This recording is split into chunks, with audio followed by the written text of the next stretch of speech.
I mean, what's Pro Football Focus doing? Last week they had Brady. This week they got Brady. We're literally doing it differently from everybody else. As a matter of fact, moving forward from this point on, I will not make reference to PFF. Ready to get into it? Yeah. All right. We're going team by team. I would be very careful about slinging stones. Am I going to get sued? We got legal on this? I like football season, all the things that go with it.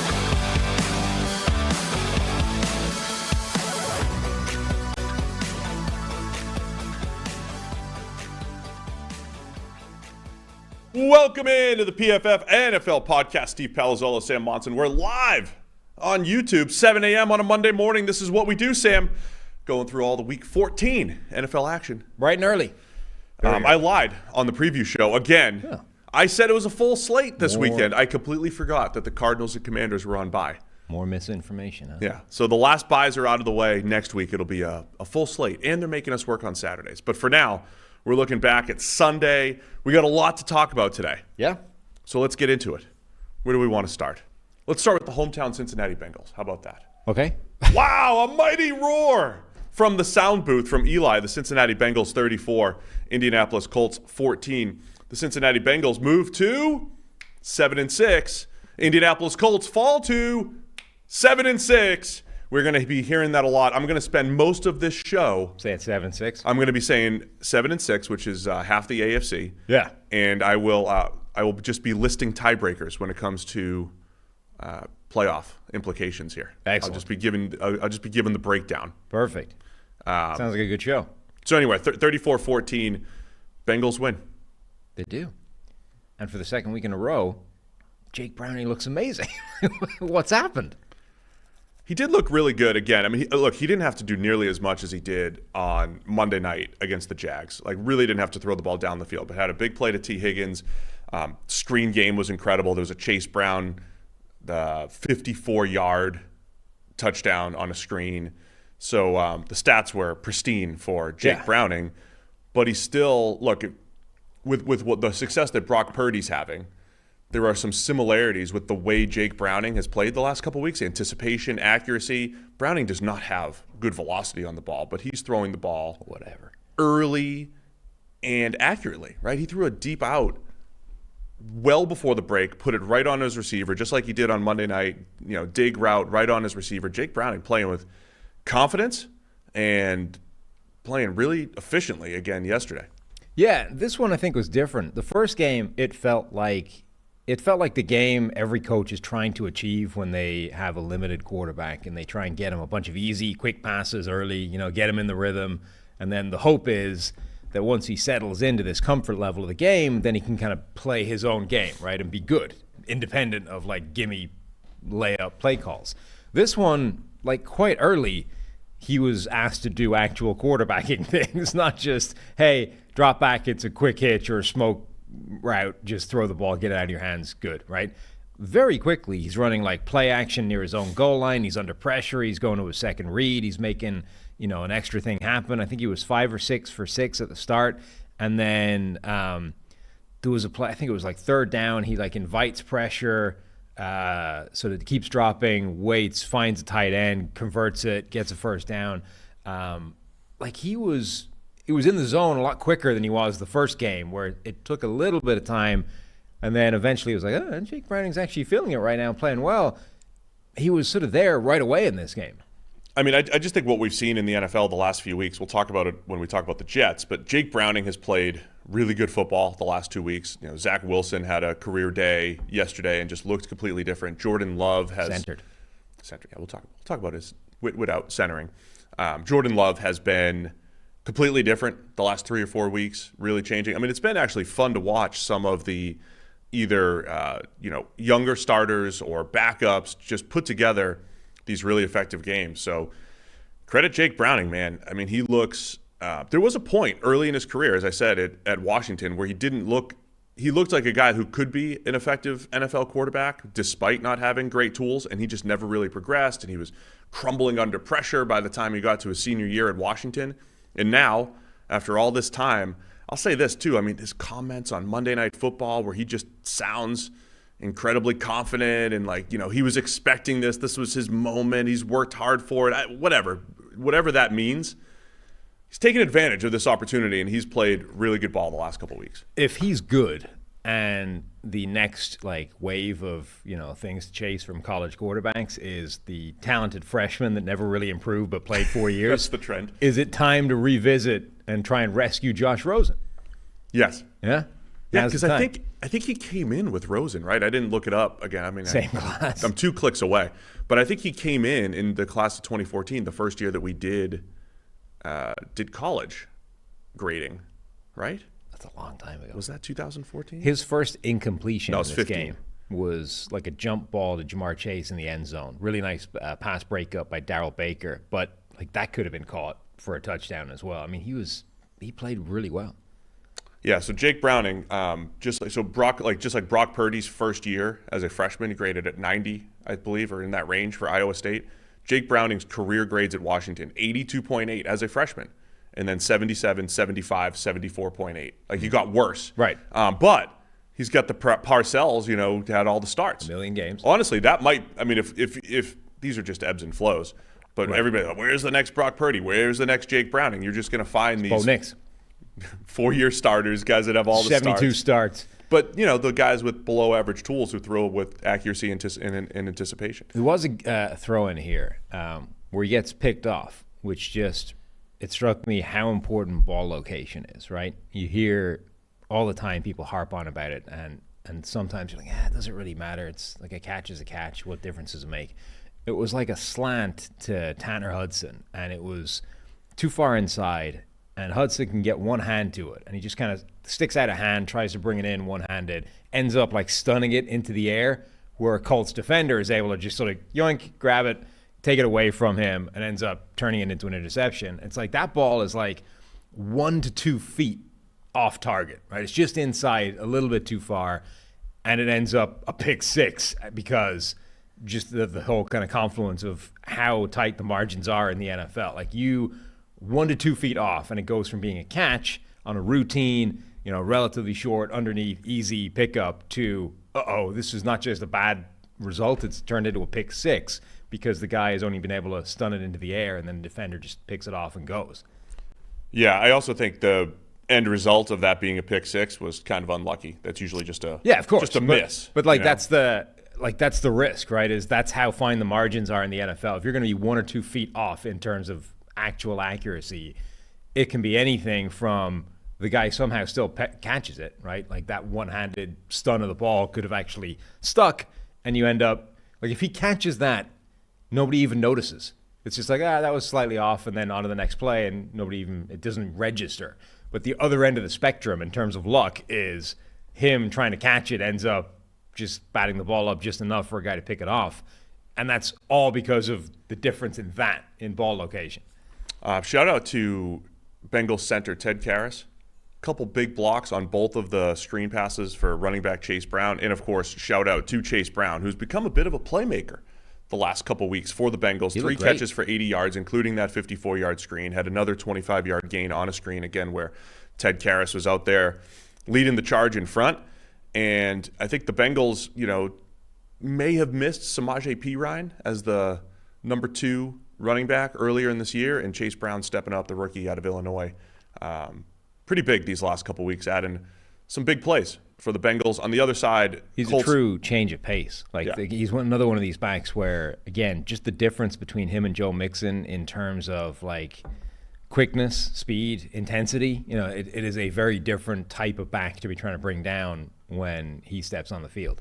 On the other side, Colts had that pick six, only scored 7 points offensively, and never got anything going on the ground. They'd had been running the ball pretty well this season, couldn't get that going, and Bengals defense had their best game in quite a while.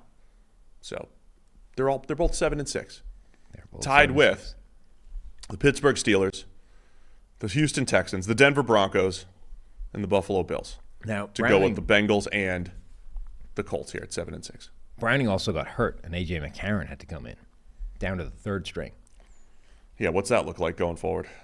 Well, hopefully he's not hurt, and it was just... What's that? A thumb cramp. Thumb cramp? What the hell is that? I don't know if that's real or not, but yeah, we'll see what happens. So Bengals move to 7-6. Colts fall to 7-6. We didn't really mention anything about the Colts in this game. But maybe Colts fans like it that way. yeah, Maybe they want to forget it. I mean, it really comes down to they weren't as good as the Bengals. I don't have much to add for the Colts. They didn't play a great Minshew game. didn't play as good as Jake Browning, and nobody else played particularly well either. It's a nice touchdown to Mo Alley Cox, hard play action down to the end zone, but ultimately they weren't good enough. Good job. Thanks. But as a parent, you've had to learn so many new skills to provide for your family, how to do copious amounts of laundry, meal plan for even the pickiest eater, and now how to protect your family's financial future. Fabric by Gerber Life provides an easy one-stop shop for your family's financial needs, offering high-quality term life insurance policies plus other financial solutions in one easy online hub. Fabric was designed by parents for parents to help you get a high-quality, surprisingly affordable term life insurance policy in less than 10 minutes. Fabric has flexible policies that fit your family and your budget, like $1 million in coverage for less than $1 a day. Get your personalized quote in just minutes and then apply when it's convenient for you. It's all online and on your schedule. You can go from start to covered in less than 10 minutes with no health exam required. So join the thousands of parents who trust Fabric to protect their family. Apply today in just minutes at meetfabric.com/PFFNFL. That's meetfabric.com/PFFNFL. MEET fabric.com/PFFNFL. Policies issued by Western Southern Life Insurance Company, not available in certain states. Prices subject to underwriting and health questions. All right, let's get this New Orleans game out of the way here too. Saints 28, Panthers 6. I mean, let's bring the energy for the Saints-Panthers game. Saints move to 6-7, and the Panthers fall to 1-12. Game started pretty ugly for both sides. Derek Carr's he salvaged his stats a little bit with a couple late touchdown passes. Still only averaged 4.6 yards per attempt, which led the game among quarterbacks, 4.6 yards per attempt, because Bryce Young for Carolina finishes 13 for 36 for 137 yards. That's 3.8 yards per attempt. And they had 99 net passing yards because he was sacked 4 times for negative 38. And the Panthers also ran for 204, including Bryce Young with 40 yards scrambling.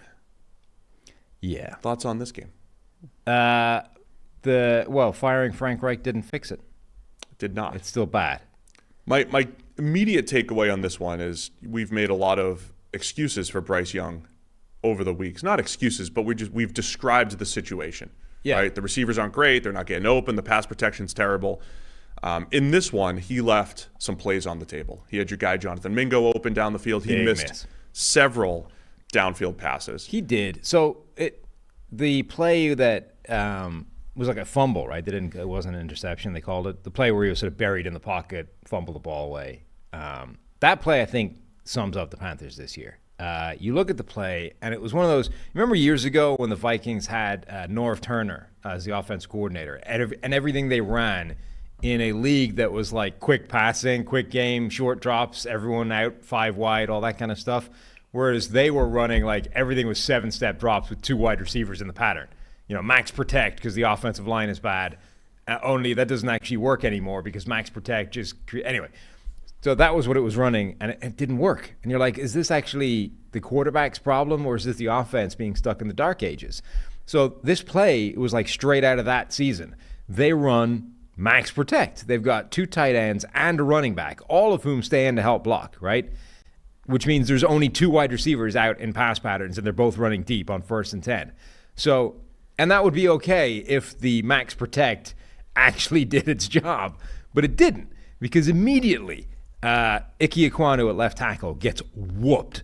So 1 second into the play, like he's literally just given the ball fake for play action, turns around, and the left tackle is like lying on his face as the defensive end is bearing down upon him. So Young immediately has to make a guy miss. Does that actually reasonably well, but now there's 3 separate Saints bearing down on him. Like the entire defense is now closing in on him with 2 wide receivers running downfield, neither of whom have had a chance to even get open yet. And he's like, there's no hope at this point, right? The best he can do is just throw the ball and take intentional grounding or just get rid of it somehow, right? And instead he ends up holding it just a tick too long, and it's a fumble, and he's buried, and it's so the play was terrible. It was executed awfully, and then Bryce Young somehow made it worse. That's the season for the Carolina Panthers this year. Yeah, everything was bad. Yeah, Bryce Young made it worse by trying to double clutch, still try to throw it under heavy pressure. That shouldn't have been there because it should have been picked up. It was ugly. It's like, there's a degree to which they say, young quarterbacks, one of the things you've got to learn is when to just cut bait and take a small loss, right? Don't turn a small loss into a big loss when it's the only thing available to you. Just eat the play when it's there. Like the only thing, honestly, his best option in this play might have been to just take a sack right away. The problem is that's bad, right? That's the optimal outcome for your Panthers offense is to just take a sack. The things are bad. That turnover led to the first Saints touchdown, so they get up 7-0. Panthers come back with a field goal. And as I said, I thought, so Bryce Young's numbers, by the way, he finishes on passes 10-plus yards down the field. He finishes 4 for 17 for 83 yards. He started off 1 of 8, just generally. Overall, right? I mean, he finished 13 for 36. He was 3 for 15 at one point. If you look at all the not-so-superlatives along the way, it was ugly. Not-so-superlatives. Yes. So he wasn't connecting down the field. There were opportunities in this game, more than usual, and Bryce Young was missing them. And then the Saints block a punt, draft model linebacker DeMarco Jackson. I don't think that the model was what created the giant gap up the middle, though. Doesn't matter. DeMarco induced it. So that led to the second Saints touchdown. Because the Saints, Derek Carr was screaming at Eric McCoy as center. Derek Carr, fighting his teammates again this whole game. So it wasn't like things started great for the Saints offense. They had a short field for the first score and then a punt for a touchdown. And then the spark for the Saints offense in 2023 is Jimmy Graham. Yeah. Jimmy Graham. He's got a great catch in traffic that led to, it was the fourth quarter touchdown on the RPO to Chris Olave on a slant for 7 yards, and then Jimmy Graham has a 4-yard touchdown of his own. He's the red zone spark. The Saints can actually score in the red zone now, and it's all coincided with Jimmy Graham catching footballs in 2023. Yeah, this was his first catch, I think, that wasn't also a touchdown. I think previously all of his catches had been touchdowns. They're like he's basically turned into Mike Vrabel at this point. They just wheel him out there and the goal line and be like, hey, go win a jump ball. See, that's where his previous teams, it was the Bears for a little bit, right? Yeah. Bears and the Seahawks. Because he started, lose a step or two. But somehow that didn't work. Like, didn't Seattle try and do that at one point? They're like, hey, apparently Jimmy Graham isn't Jimmy Graham anymore, but at least he's still like a great basketball red zone threat. And then it wasn't. Didn't work great. Right. Anyway, yeah, it wasn't the cleanest game for the Saints offense either, but put some points on the board late. Another play that really was emblematic of this Panthers offense. Bryce Young finally makes like a good throw on fourth down, and then DJ Chark, I don't think he dropped it, but it was one of those ones where like weak at the catch point, don't come down with it, type of play. And it's like, there's a variety of different technical classifications that can have, from drop ball to pass breakup to close coverage to whatever, right? But it's one of those plays where a good wide receiver comes down with it, and DJ Chark is like fresh off bitching about how everybody's blaming the Panthers receivers. He's like, it's not, everyone's saying it's all us, but it really isn't. You're like, well, that one was. Fourth down, wide receiver, your rookie quarterback who's dying down there, like drowning here, finally makes a good play, and you don't come up with it the week after you were complaining about how everyone's blaming the wide receivers. Like, again, it's just poor the Panthers. Man, that offense stinks. It's ugly. It's very ugly. Couple more stats and we'll get out of here with this game, not the show. Yeah. Panthers averaged 5.2 yards on the ground per attempt, including the scrambles, so cheating a little bit. So say 5.2 yards per attempt rushing, 2.5 yards per drop back. Now, you could say 40 yards came on scrambles or whatever, but either way, it was bad. It was a bad passing attack from Carolina. And shout out to rookie Saint Brian Persee, probably the best pass rushing game of his career. One quick, it's against the Panthers. Teams tend to have their best pass rushing performances against the Panthers. But Persee, 6-7 pressures. I don't know what he'll end up with, but he had a good game creating disruption. Yeah.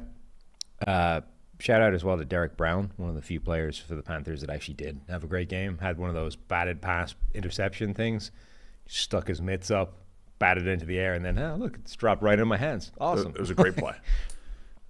So, yeah, I got no more use for this game. No, ugly game. Panthers still stink. Next.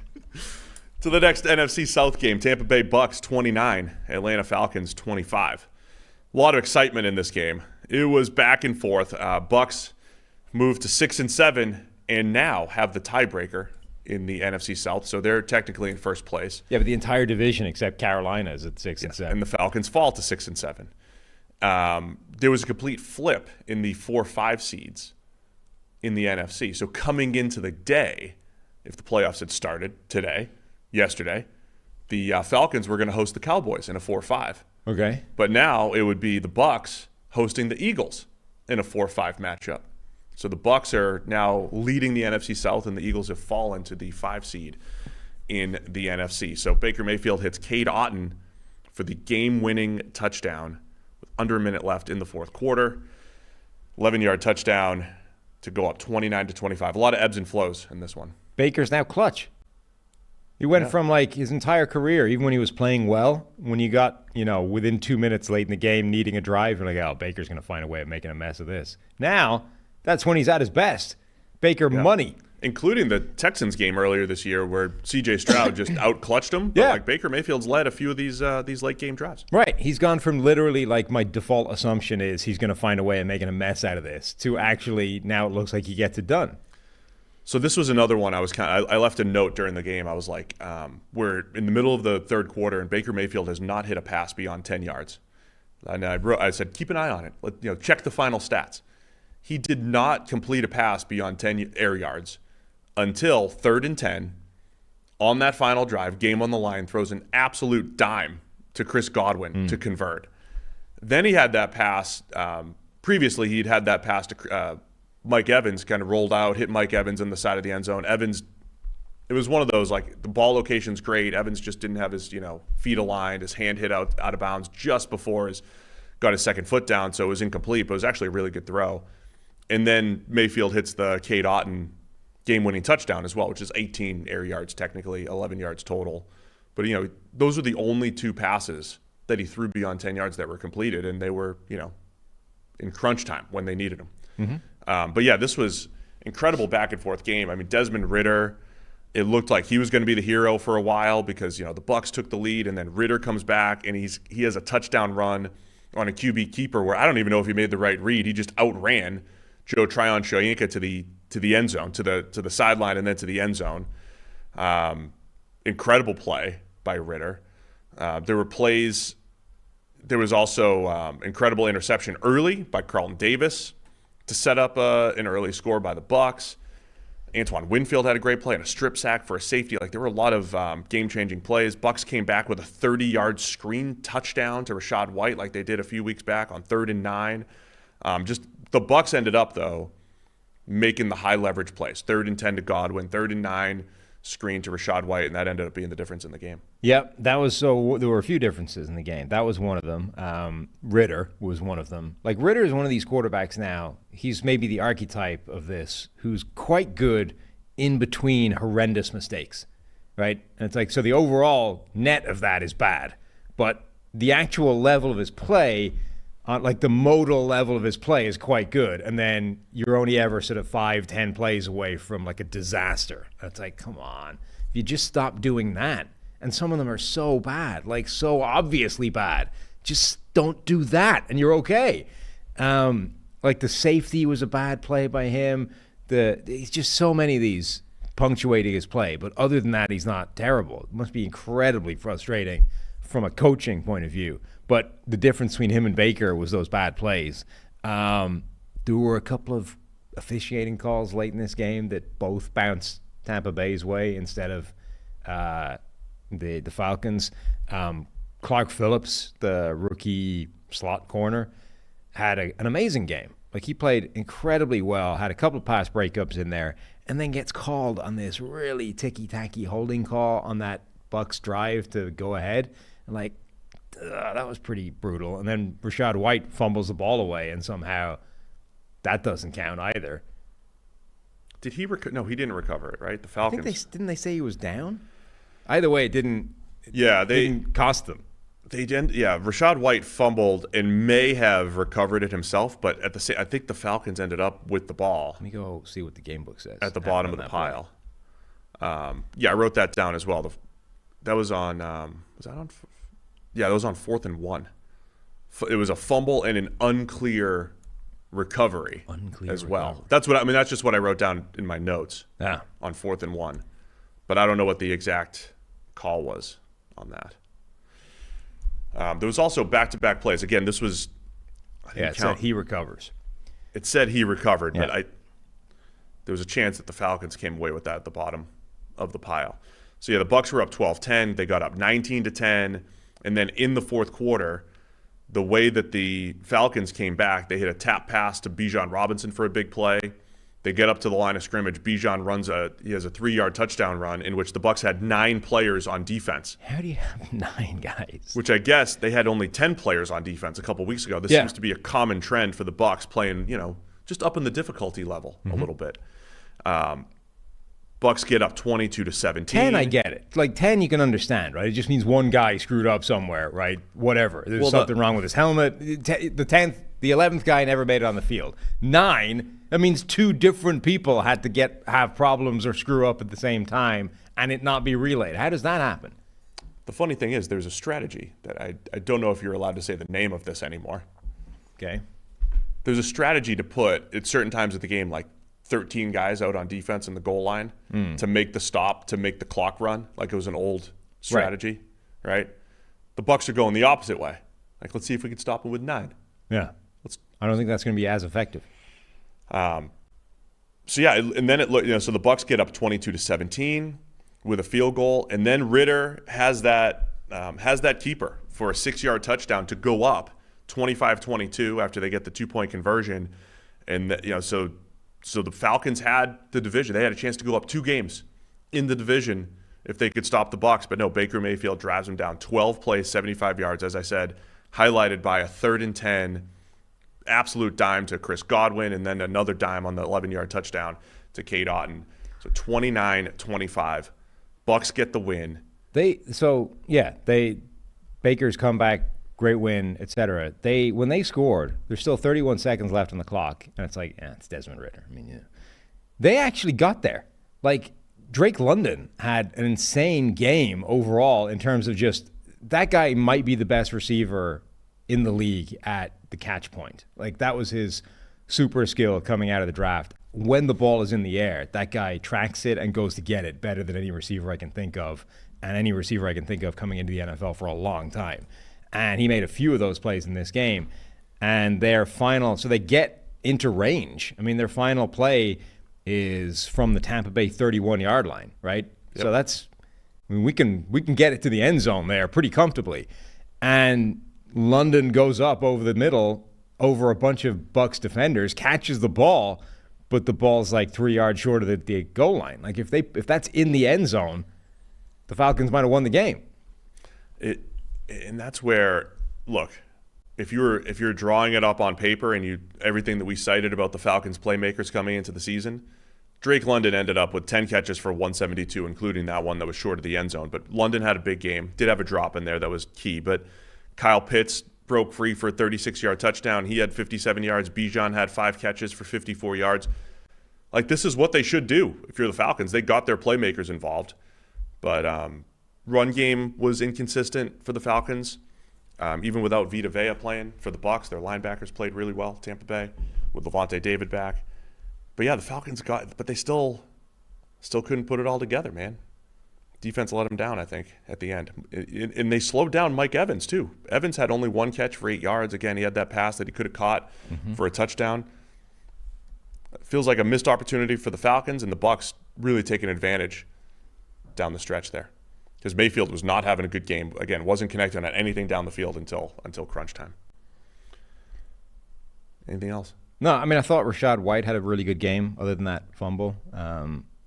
Like, the fumble, it was unfortunate because he'd been having a really good game up until that point. It didn't end up costing them, so I guess it works out in the end. But Rashad White, I thought, had a great game. Drake London had a great game. Clark Phillips had a great game, despite that weird ticky-tacky call that I don't think was really holding. So those were the players that stood out, I think. So the top of the NFC South is everybody 6-7.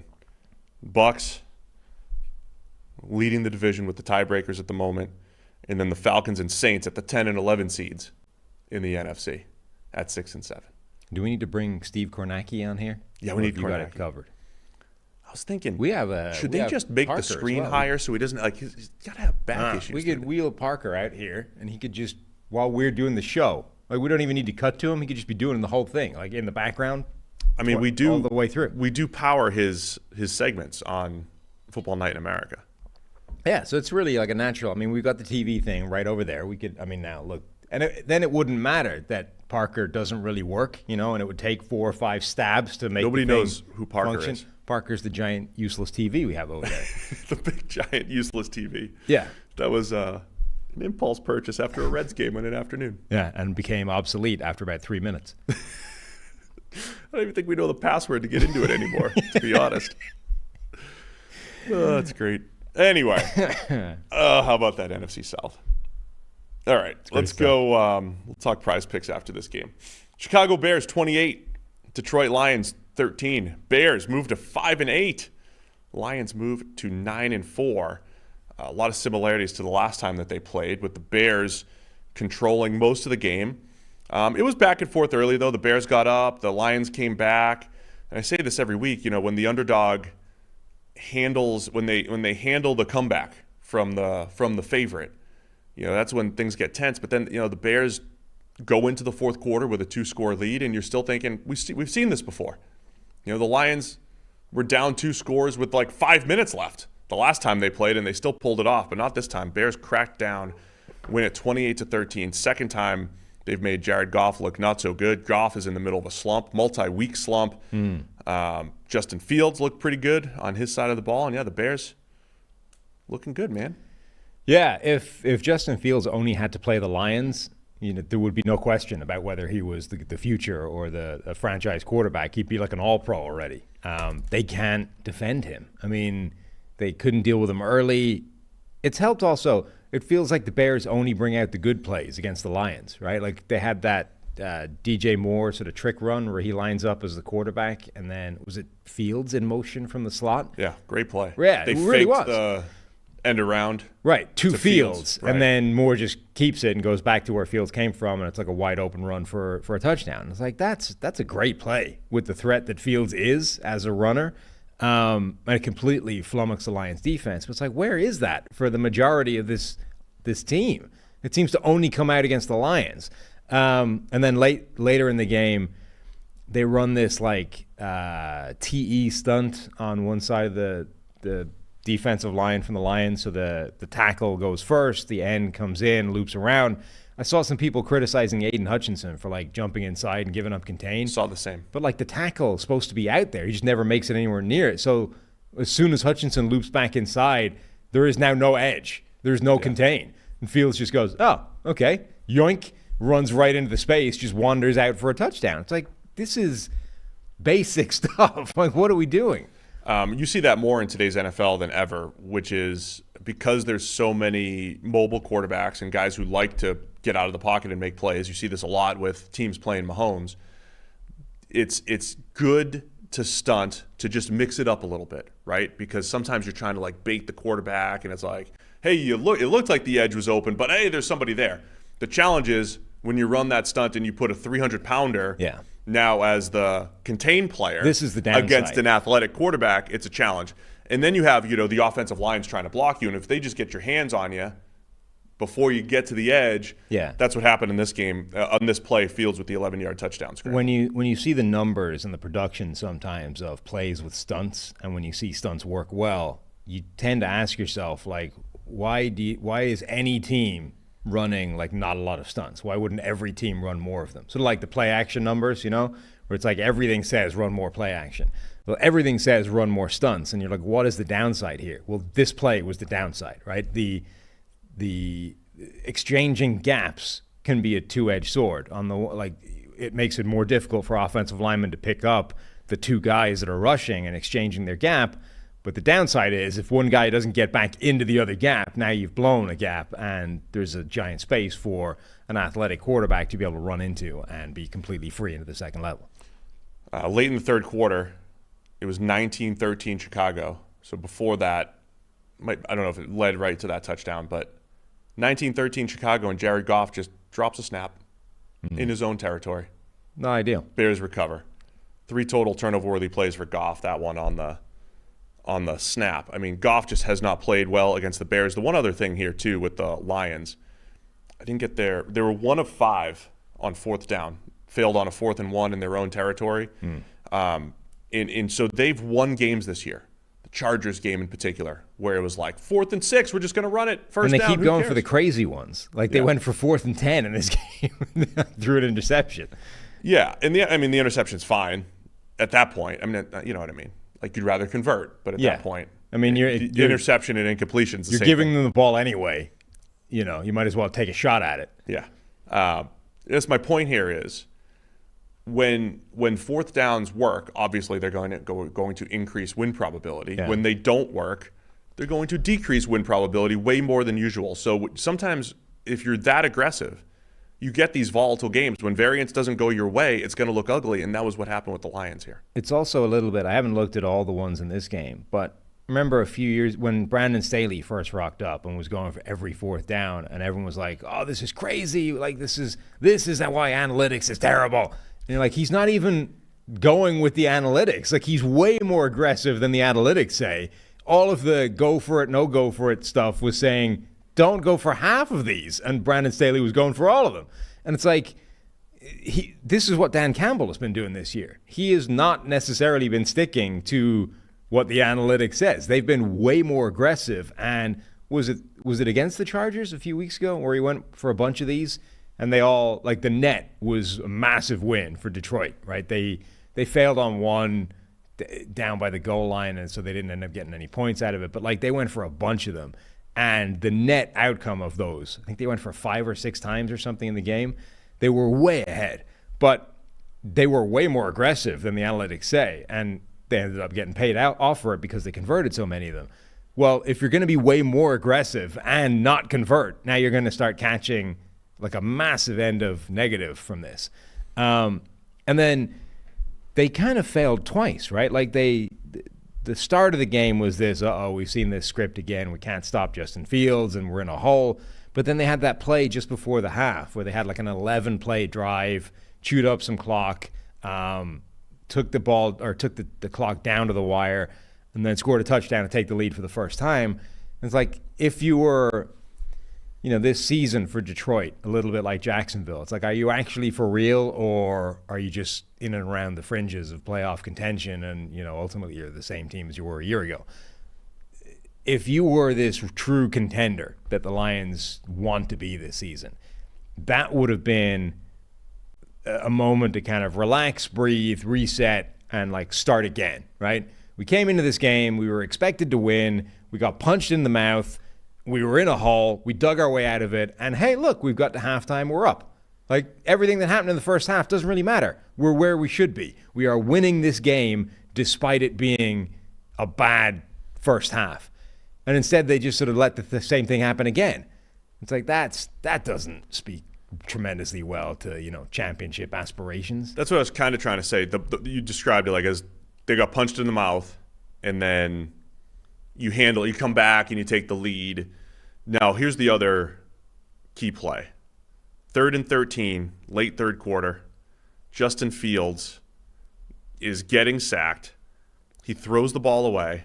I'm the intentional grounding police. Oh. He's trying to throw the ball away. He throws it off of Darnell Wright's ankle.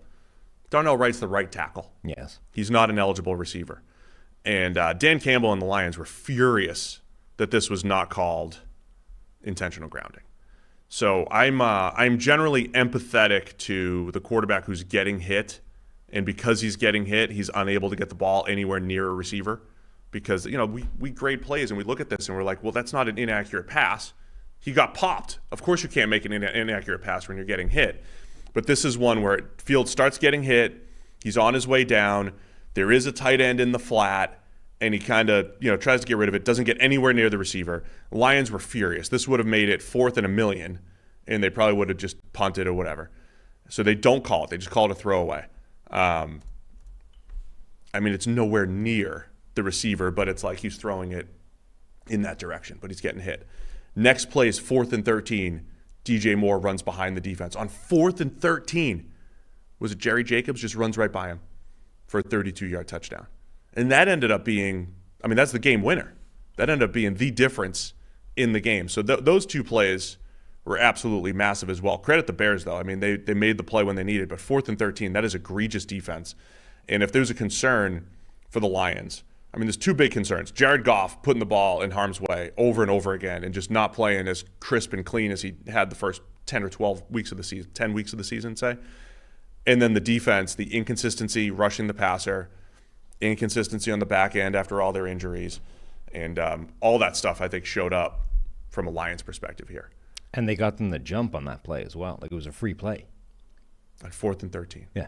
Like, that was, not only was it a terrible, like, you let the guy wander behind a defense on 4th and 13 for a touchdown. Football. Bad, like in isolation. Then you add on top of that, and it was a free play because you jumped off sides. It's like the worst possible defensive play.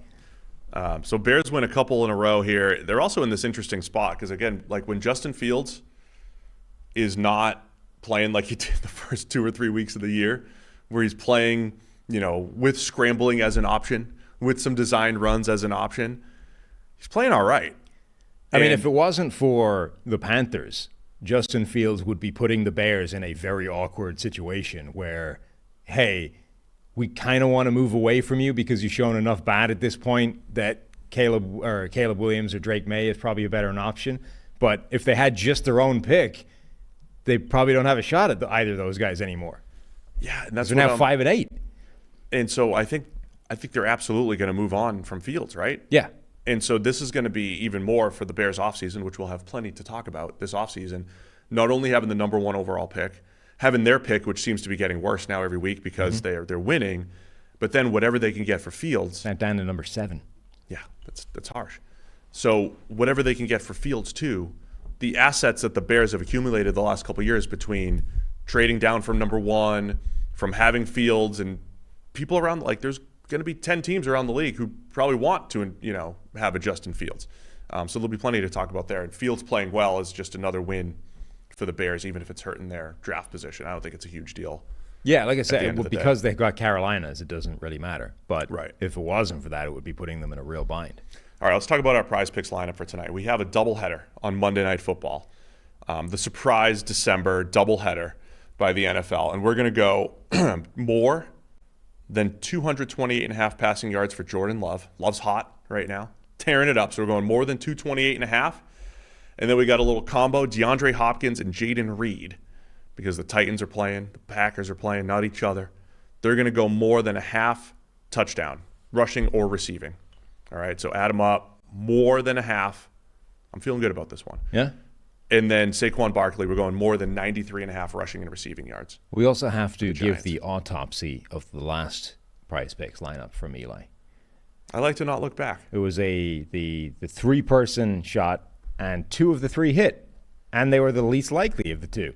TJ Hawkinson went more than his 52.5. Adam Thielen went more than his 55.5, despite Carolina not getting anything going on offense.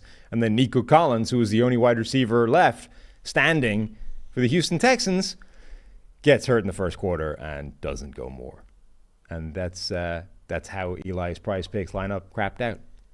Now, they do have an injury reboot policy that would have saved him. And he points out this morning that had he done it as a flex play, he would have got 2 of the 3 correct and made more money back.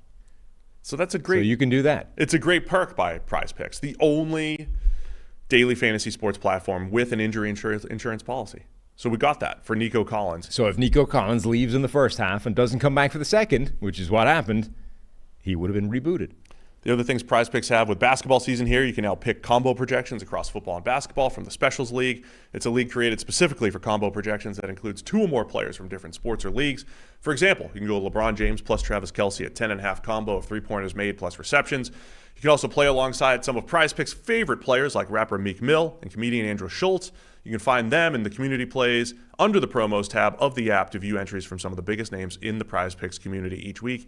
And then you discussed that reboot policy and how important that is as a part of your Prize Picks lineup. So you can go to prizepicks.com/PFFNFL, use code PFFNFL for a first deposit match up to $100. Again, that's prizepicks.com/PFFNFL, use code PFFNFL for a first deposit match up to $100. All right, where are we going next here? Let's go Cleveland Browns 31, Jacksonville Jaguars 27. Browns move to 8-5. Jags fall to 8-5. Trevor Lawrence did end up playing, despite the ankle injury.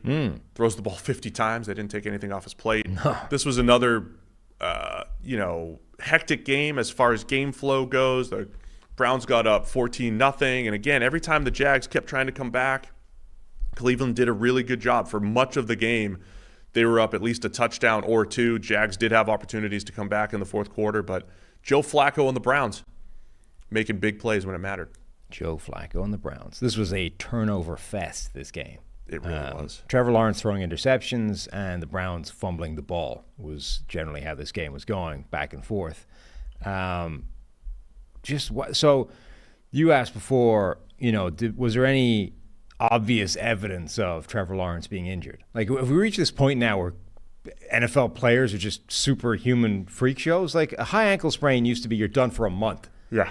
And then you're back and you're still not 100%. Now, he was 6 days. And he's out there and there's no visible evidence that he was injured. Now, did you get, in the boo-boo breakdown, did you get any comparisons? I listened to it, but I can't remember.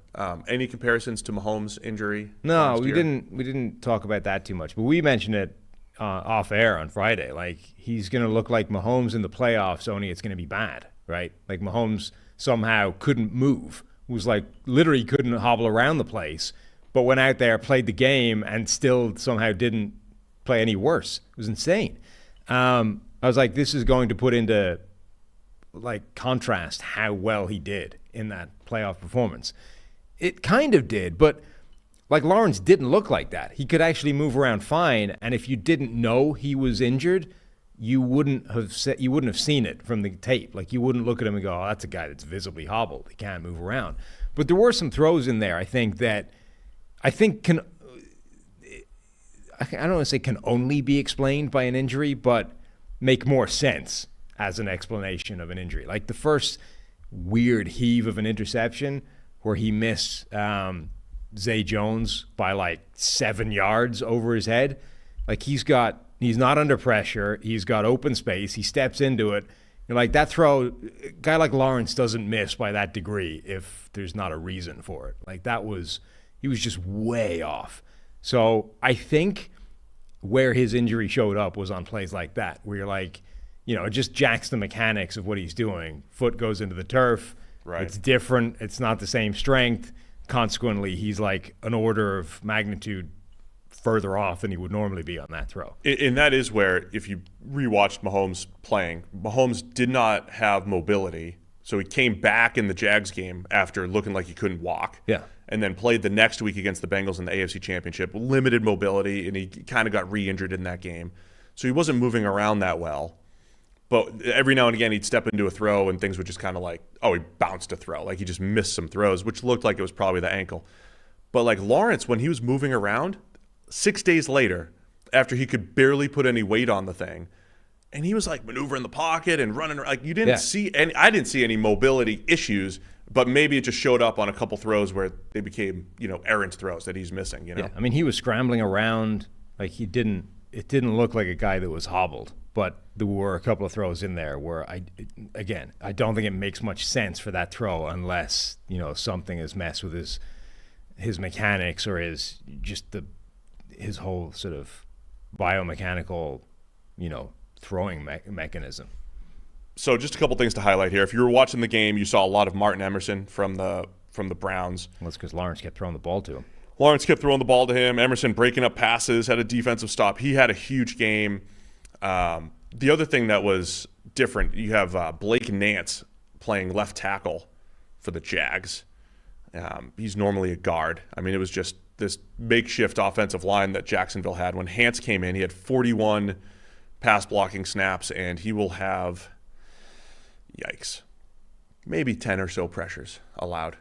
A lot in the fourth quarter. It was, after the game may have been out of hand, but across the board, the offensive line for the Jags was not good. That would be one other difference. It felt like remember when Mahomes did get hurt last year in the Jags game and the offensive line was like, we will not let anyone near our quarterback. The guy can't even walk. And it was some of the most pristine pockets I've ever seen, like the Tooney and Creed Humphrey and those dudes cracked down. The Jags did not in this one, and it's tough against this Browns pass rush. So they were getting heat on Trevor Lawrence for a lot of the game, and again, the Browns defense just stepping up, making life difficult. I know they gave up points, but they made a lot of big-time plays in this one, Browns defense. I was bummed that – so we got some – sometimes you get pieces of evidence where you're like, I would really like to see this happen. And, teams, for whatever reason, have decided a guy plays a different position or doesn't have this role. You're like, I'd just love to see this happen. Ezra Cleveland was one of these like prototypical college left tackles where you're like, that guy is pretty lightweight and, is more of a finesse type of blocker. And then the Vikings draft him and move him inside to guard. You're like, that's the last player I would move into guard. A lightweight finesse left tackle moves inside where you have to deal with bigger, stronger players. I was always curious what would happen if Ezra Cleveland actually played left tackle. Well, because of the injuries, the Jags were playing him at left tackle, and then he goes down, and they've got to start or bring out Blake Hance. And it's like, Ezra Cleveland lasts just 27 snaps at left tackle. Yeah, and they weren't great, but I would have liked to have seen, even if it was only one game, a full game of Ezra Cleveland playing left tackle. So the Jags have gone through Cam Robinson, Walker Little, Ezra Cleveland, now down to Blake Nance. Yeah, and, let's remember that the assignment there is Myles Garrett. Yeah. And it's Myles Garrett who looked closer to being Myles Garrett than he's been the last couple of weeks since that shoulder injury. Poor Blake Nance. I mean, some of the plays where Myles Garrett he's bending like a 220-pounder with speed and power, and it's just contorting his body in ways that shouldn't exist. But he had a sack on the 2-point conversion as well. The controversy, of course, because the Browns were favored by 3.5, Sam.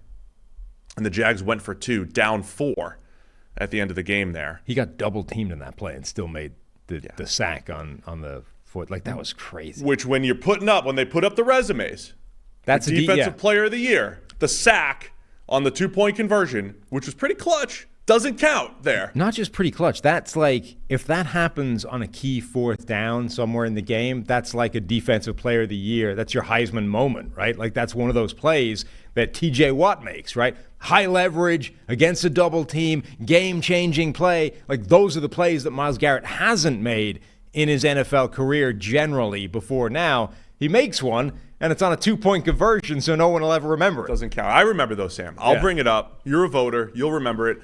I also remember Nick Bosa had a pretty clean, awesome sack on a 2-point conversion against the Giants back in Week 3. I got them all stored up here. Yeah, good. When the TJ Watt sack totals come at us. Remind me when we get to voting time. I'll remind you. Don't forget, back in Week 14, Myles Garrett had the clutch 2-point conversion. Joe Flacco finishes 26 of 45 for 311 for the Browns. And I don't want to diminish Joe Flacco's sexy-looking stat line here. They're looking good. But Joe Flacco's 3 touchdowns went for, I have pull up my notes here. It did feature this game, in addition to weird interceptions, it featured some of the most total coverage busts I've ever seen in my life. So for the second straight week, the Browns score on their first drive, in which there's a coverage bust with nobody anywhere in the neighborhood. A complete, literally, there wasn't a coverage defender on that side of the field. Nope. Like, Njoku scores a touchdown. Literally, there isn't a coverage guy on his side of the field. The guy who gets closest to him ends up being like the safety from the other side of the formation entirely. Like, I don't know if you're not going to see a more complete drop in coverage than that. So again, Flacco had to, at least see him.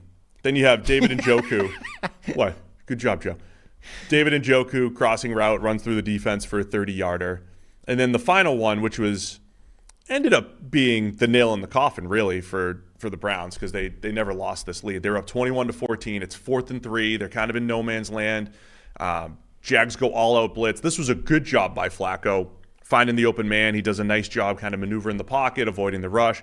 Gets the ball to David Bell, and the Jags fall down in coverage. Also don't cover him, who just runs wide open for a 41-yard touchdown. On that first touchdown, the guy that ended up getting close to him was only brought in that direction because he was actually covering the tight end from the other side of the formation that was running a deep over. So if you take him out of it, the closest coverage defender to Njoku when the ball hit his hands would have been 20 yards of yardage markers plus the Pythagorean 20 yards laterally, whatever the hell that works out to be. He would have been like a good 20 yards away from him. That's how complete and total a coverage bust that was. So Joe Flacco had 3 touchdowns for 105. On his 3 touchdowns, he picks up 105 passing yards, in part because I think it was mostly bad defense. Critically, though, we've said before, Joe Flacco is a little bit like Desmond Ridder in terms of like the down-to-down level of his play is quite good. It's just that you're never that far away from the cataclysmic disaster play that tends to cost them games. He didn't have that in this game. Now, other people did. Like Amari Cooper catches the ball, goes on a run, then fumbles it away. You're like, eh. So the Browns Flacco got strip sacked on a play that was difficult Yeah. to avoid. I mean, he didn't. So there were He mistakes. didn't have egregious plays, Right, but Flacco. he didn't have that, like the one random, like the last week, right, where he just heaves it blindly into the middle of the field at a safety, and like, what the hell is that? He didn't have that play. And if Joe Flacco can get through a game without one of those, this defense is good enough that they're probably going to win that game. I don't know if we reviewed this Flacco play. It was an unblocked rusher. I don't know how much he needs to be able to see that. But you're right. I mean, it's like I used in PFF terms, if the Browns quarterback can play 70 grade, PFF grade football, then they're a very dangerous team. Flacco's in that range yesterday, played far better than anything we saw from DTR or PJ Walker. Deshaun Watson was starting to play close to this level here. I know there's funny stats out there about Flacco throwing more touchdowns than Watson and, whatever. There is pretty funny stats. There are some funny stats. Browns have 4 multiple touchdown games by quarterbacks this season, and Joe Flacco has 2 of them. See, it's a funny already. stat. It's It funny is. because he's only started 2 games. One other element. So DeJuan Jones has been hurt for a while, hurt to the degree that he missed this game. So they're starting James Hudson at right tackle, which means both their tackles are bad now at this point, right? Because they've already lost Jedrick Wills earlier in the season. So they're down to Jerron Christian and James Hudson as their starting tackles from Cleveland's point of view, with, an aging Joe Flacco as their quarterback. So it's not the ideal paradigm for perfect pass protection, clean pockets. Josh Allen, the Jags pass rusher, had a pretty good game, and he's been their primary source of pass rush all season long. But this is another one of those games where like, hey, where is Trayvon Walker? Like this is the game to show up. Like you've got 2 bad tackles. Pick your favorite and go beat him. And it didn't happen that much. Now it happened a couple of times, but again, like this is the game. You're being set up. You're going to have 35, 40 pass rushing opportunities against bad tackles. Go make hay. And he didn't.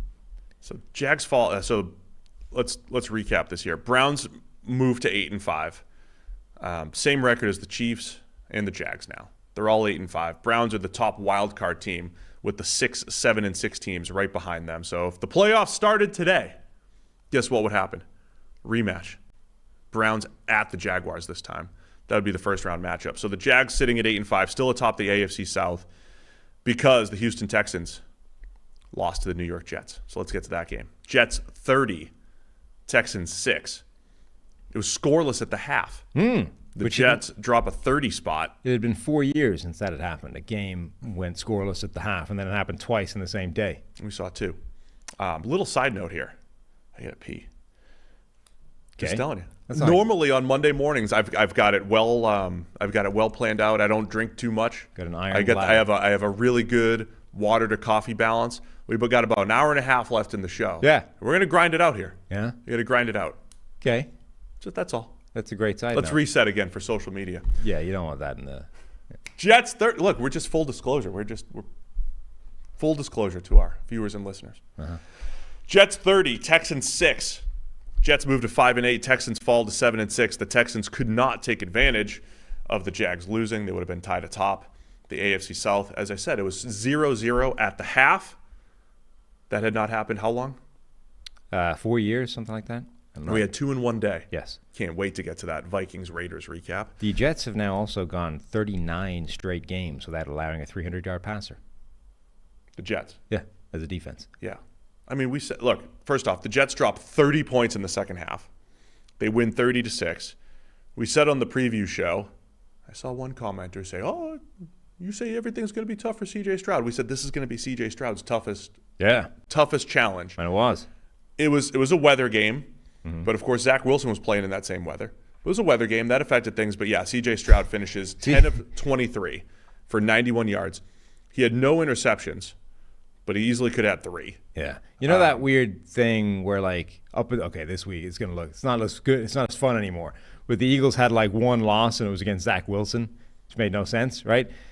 CJ Stroud is having this like MVP caliber season, and then he's been outplayed by Zach Wilson and Bryce Young. Yeah. That doesn't make any sense either. Well, how about Zach Wilson this year, who's played horribly, Except has outplayed Patrick Mahomes and C.J. Stroud? Yes. And now has been recentered, so is a superstar. I cannot say enough good things about Zach Wilson in his performance yesterday. He was really good. Was this his best game of his career? Has to be, right? Yeah, I don't know what the He's grades. had games where he's beaten good teams, but they've never been like actually impressive Zach Wilson performances. This was an actually impressive Zach Wilson performance against a good defense, and he won. From the get-go, Zach Wilson looked confident. I saw 3 throws from him. He looked centered. He looked confident. Very centered. He looked decisive. So I tweeted it early. I was like, I have to say this. I was saying this when the Jets had 0 points in the first half. I said, because it hasn't happened yet, confidence and decisiveness from Zach Wilson is through the roof right now. And it wasn't showing up on the stat sheet, but he's sitting there in the pocket. And in past Zach Wilson games, you would see him roll out and make a cool throw and everything. It's like, oh, there's some of the talent. But you'd say, Zach, could you at least just check down at the right time? Could you at least hit the easy throw? In this game, he did both. He was throwing passes up the seam accurately. He was double clutching a little hole shot, and he felt it, and he led a guy away from coverage. He did the roll left. There was some egregious, awesome throwbacks across your body yesterday across the NFL. Justin Fields had one we didn't mention. But Wilson rolls left, throws back across his body, a great pass to Garrett Wilson. I was trying to work out if that was great or lucky. It was great. It was outstanding. Figure it out at the time. I don't know if it's because Zach Wilson, you're like, I'm less inclined to give you the benefit of the doubt than I would a quarterback that I've seen do that a lot of times. But that was the BYU play that's like never been there in his NFL career. It's like that he did all the time in college, and then it just hasn't been part of his NFL game. He finally had one, and you're so shocked by it. You're like, where's that been? If I'm assuming the spatial awareness is good enough that you got it there, and you deserve credit for it. So now that you're centered, you can make those plays. So centered Zach Wilson, goes 27 for 36 for 301, 2 touchdowns. I mean, the only real blemish, he has a 10-yard scramble where he fumbles at the end of the scramble. That wasn't great. Not a great play. He did get sacked a few times, but here's the other part of this, right? The pass protection was still terrible. The Jets' pass protection all year has been horrendous. And there were several plays where Zach Wilson's either just getting the ball out quickly enough that it didn't matter, or he was avoiding pressure, right? Some of those, like on the dig to Garrett Wilson, if he had good pass protection, he probably would have hit the dig in stride, like within the rhythm of the offense. But because pressure came so quickly, he rolled out and then got back to it, and it was a really impressive play. So that was what I think I was most impressed on about with Zach Wilson. It wasn't like the Jets' offensive line and pass protection just stepped up in this game.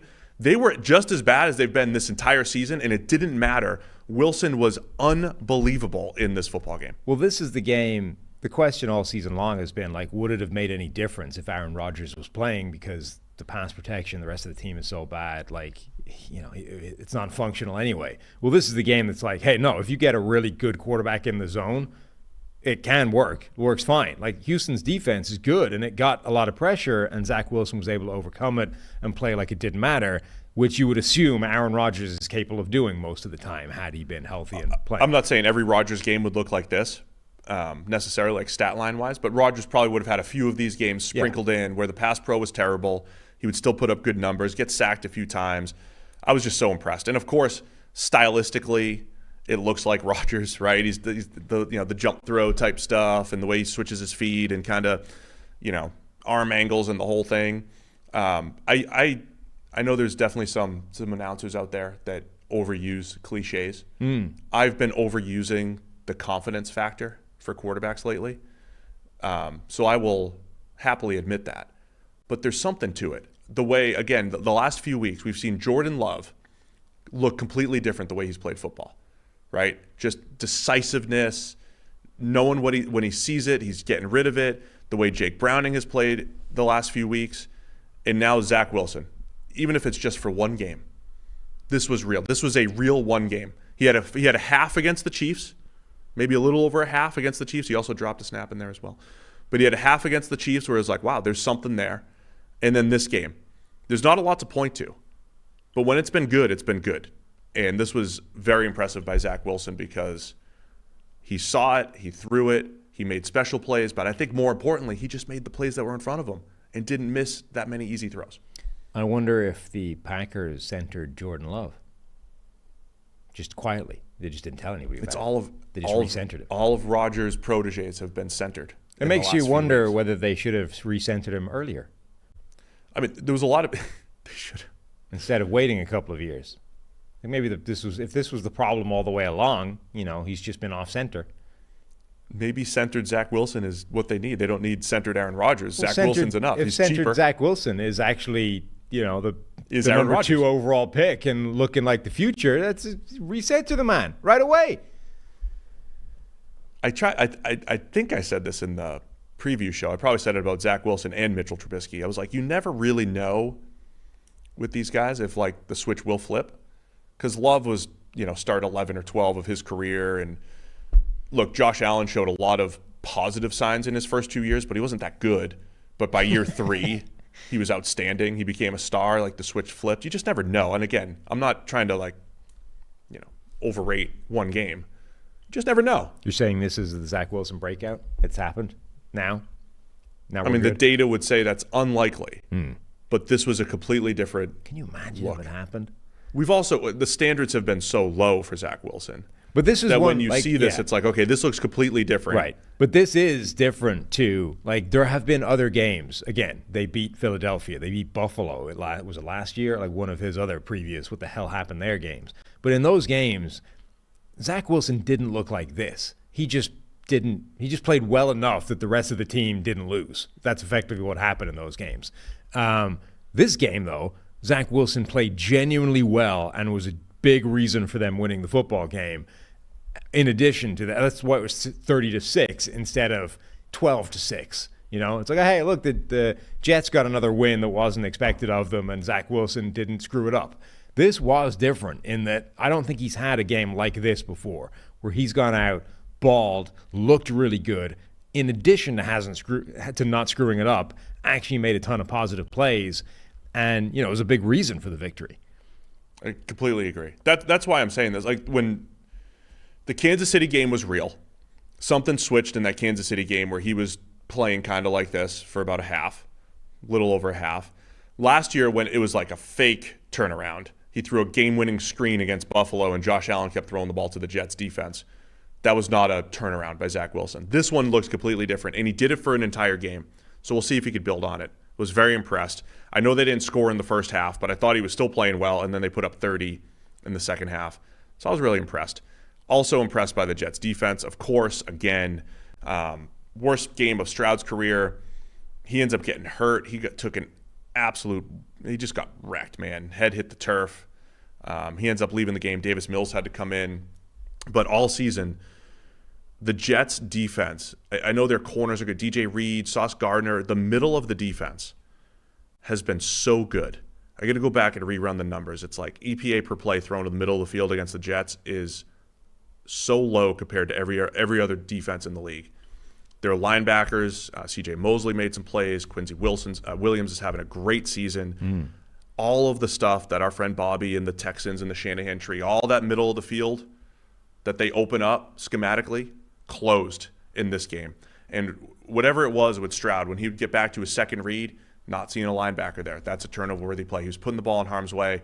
The Jets' defense cracked down on this Texans offense really well. Yeah, I mean, we talked about that in the preview show, right? Robert Saleh comes from this system, like he knows what to expect. You also can't overlook, I think, the impact of the lack of receivers. No Nico Collins. Nico Collins lasted a couple of plays, right? And then he has a catch, hurts his calf, leaves the game, never comes back. So now you're down Tank Dell, who has been arguably their number one receiver in terms of connection with C.J. Stroud, and Nico Collins, who's been the number one receiver in terms of volume and just where the ball goes. So you take away his top two targets, and you've got the ghost of Robert Woods out there and Noah Brown, who's been great as a number 3 or number 4 option, but now one of those guys has got to be the number 1 option. The next two people on the depth chart in terms of just targets are going to be tight end Brevin Jordan, Xavier Hutchinson, the rookie, John Mechie showing up, Devin Singletary. Like, this is not the Texans offense anymore. It's C.J. Stroud, who is still a rookie. It's PFF Bobby trying to call plays for people that aren't essentially in the game plan, right? That against arguably the best defense in the NFL. It's very difficult to overstate the impact that has. Yeah, so I'm not going to – look, C.J. Stroud's had a fantastic season. This was a rough game. This was similar to his game against Northwestern last year in heavy winds, and where he threw for about 70 yards. So, yeah, maybe the weather was a factor, but also I think the receivers and the Jets' defense, you all added up. Impressive win for the Jets. And, I can't say enough good things about Zach Wilson and how well he played in this football game. Centered Zach Wilson. Centered. We got to do with and without centering. I mean, if I had a struggling quarterback, I would immediately think about centering him. Maybe Bryce Young needs a week off to go center himself. Maybe Aaron Rodgers is a better coach than a player. Should be coaching more. Well, he might be there soon. were Jets players who said, and look, when you watch Zach Wilson play, it always felt like he was pressing and he just was trying to do too much, and it looked like he was struggling living up to the hype of being the number 2 overall pick. And everybody in the locker room said he just went out there and was like, whatever, who cares? I've already been benched. Play free. Multiple times. And it's one of those things where it's, success breeds confidence and confidence breeds success. What chicken or the egg, what came first? He could have played free and been terrible. Was that actually what it was? But, I mean, if he plays without worrying about losing his job and living up to the hype, who knows? Maybe he has turned a corner. I remain intrigued by Zach Wilson just to see what's going to happen every single week. All right, let's go. Ravens 37, Rams 31. Wrap up the 1 o'clock games here. Ravens move to 10-3. Rams fall to 6-7. It was a walk-off in overtime, Sam. Tylan Wallace with a walk-off punt return. He's the backup punt returner because Devin Duvernay got hurt during the game. Wallace comes in. Both teams in overtime go 3 and out. Looked like we were less than 2 minutes into overtime, and neither team had a first down. And the Rams punt, and Tylan Wallace has one of the best punt returns I've seen in recent years. 76 yards. Looked like he was going to go down a few different times, but that was it. Walk off for the Ravens. I wrote down a note here. I was trying to count the lead changes. It's crazy in this game. I don't know if it goes from a tie to a lead. Does that count as a lead change? Depending on if those count. No, probably not, right? It's like 11 or 12 lead changes in this game. It was back and forth. Incredible battle by the Rams, but yeah, the Ravens just too good in the end here. Yeah, like the back end of this game. It was a pretty good game all the way along. Fun to watch, but the back end of this game got absolutely crazy. I mean, just constant lead changes, both teams looking like they were going to win at various points. Completely wild, and then it ends on that walk-off punt return touchdown from Tylan Wallace, who, I mean, I said to you when it happened, I don't understand why he's not a bigger part of this team everywhere. Like, he's good, and for some reason, not only is he buried on the depth chart at receiver, but he's can't even make the team sort of as a return guy because they've got Duvernay instead. He's like the backup everything, but every time he gets an opportunity, he actually looks like he can do damage and make plays for a team that hasn't always had a particularly useful wide receiver depth chart.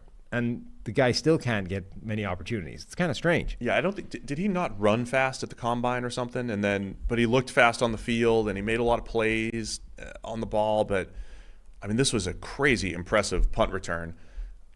As far as the ebb and flow of the game, I mean, the Rams were touchdown underdogs and they just kept hanging in there, man. I mean, Lamar Jackson, talk about coverage bust. Isaiah Likely had 0 people covering him on a 54-yard touchdown to kick off the scoring. Mm-hmm. Rams came back. Cooper Kupp had a great game, looked crisp, looked sharp and quick. And I'll tell you what, when the Rams have Cooper Kupp and Puka Nacua on the field and healthy, that is a difficult passing attack to stop. We saw that in this game. Nacua with a crazy diving catch with like 5 minutes left and weather game, right? So he's out there, no gloves, but finger tape, like old school Collinsworth style. Did Chris just was he a finger tape guy? He never wore gloves, yeah. But I don't know if he went finger tape or not.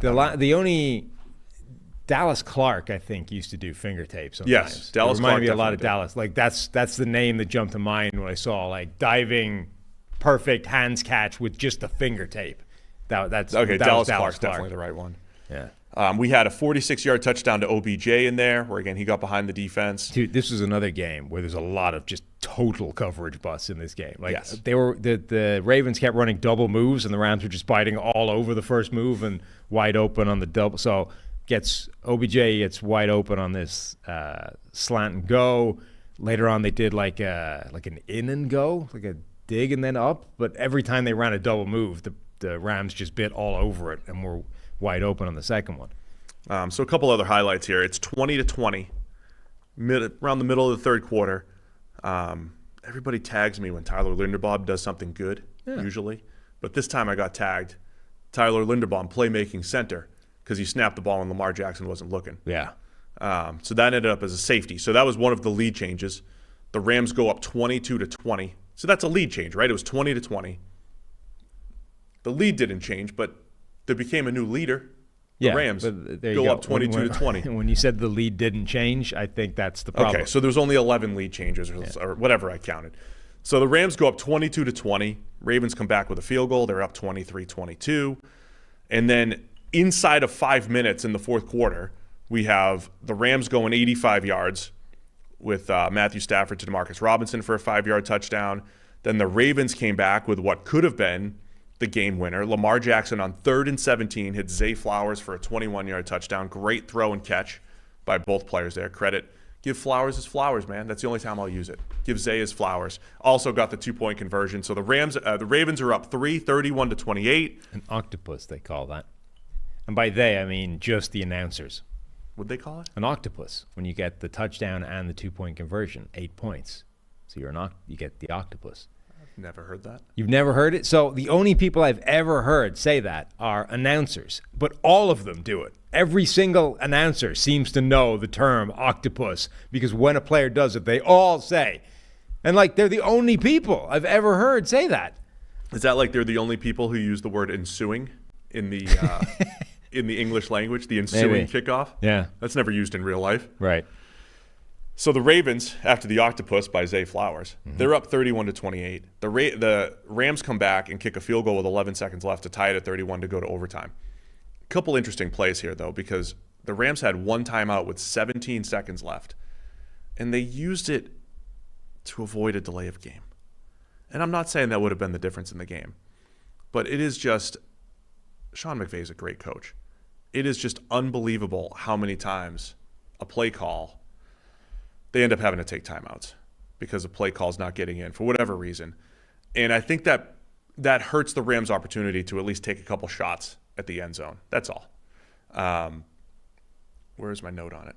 I have a lot of notes here. But yeah, 17 seconds left, I believe it was. And they end up going, kick the field goal to go to overtime. It's 31-31. And like I said, both teams, I think it was 3 and out pretty quick in overtime before Tylan Wallace has that game winner. Yeah.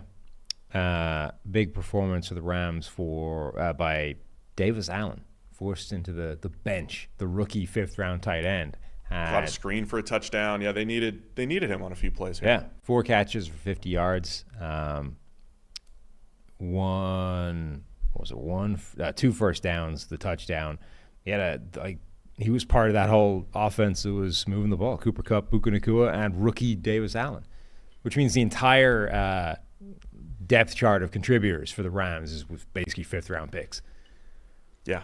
I mean, Kyron Williams still had his 114 yards on 25 carries. Like the Rams, all season we've said they're a tough team to peg because they're so young everywhere else. But this was the first game where I thought Cooper Kupp really looked like himself.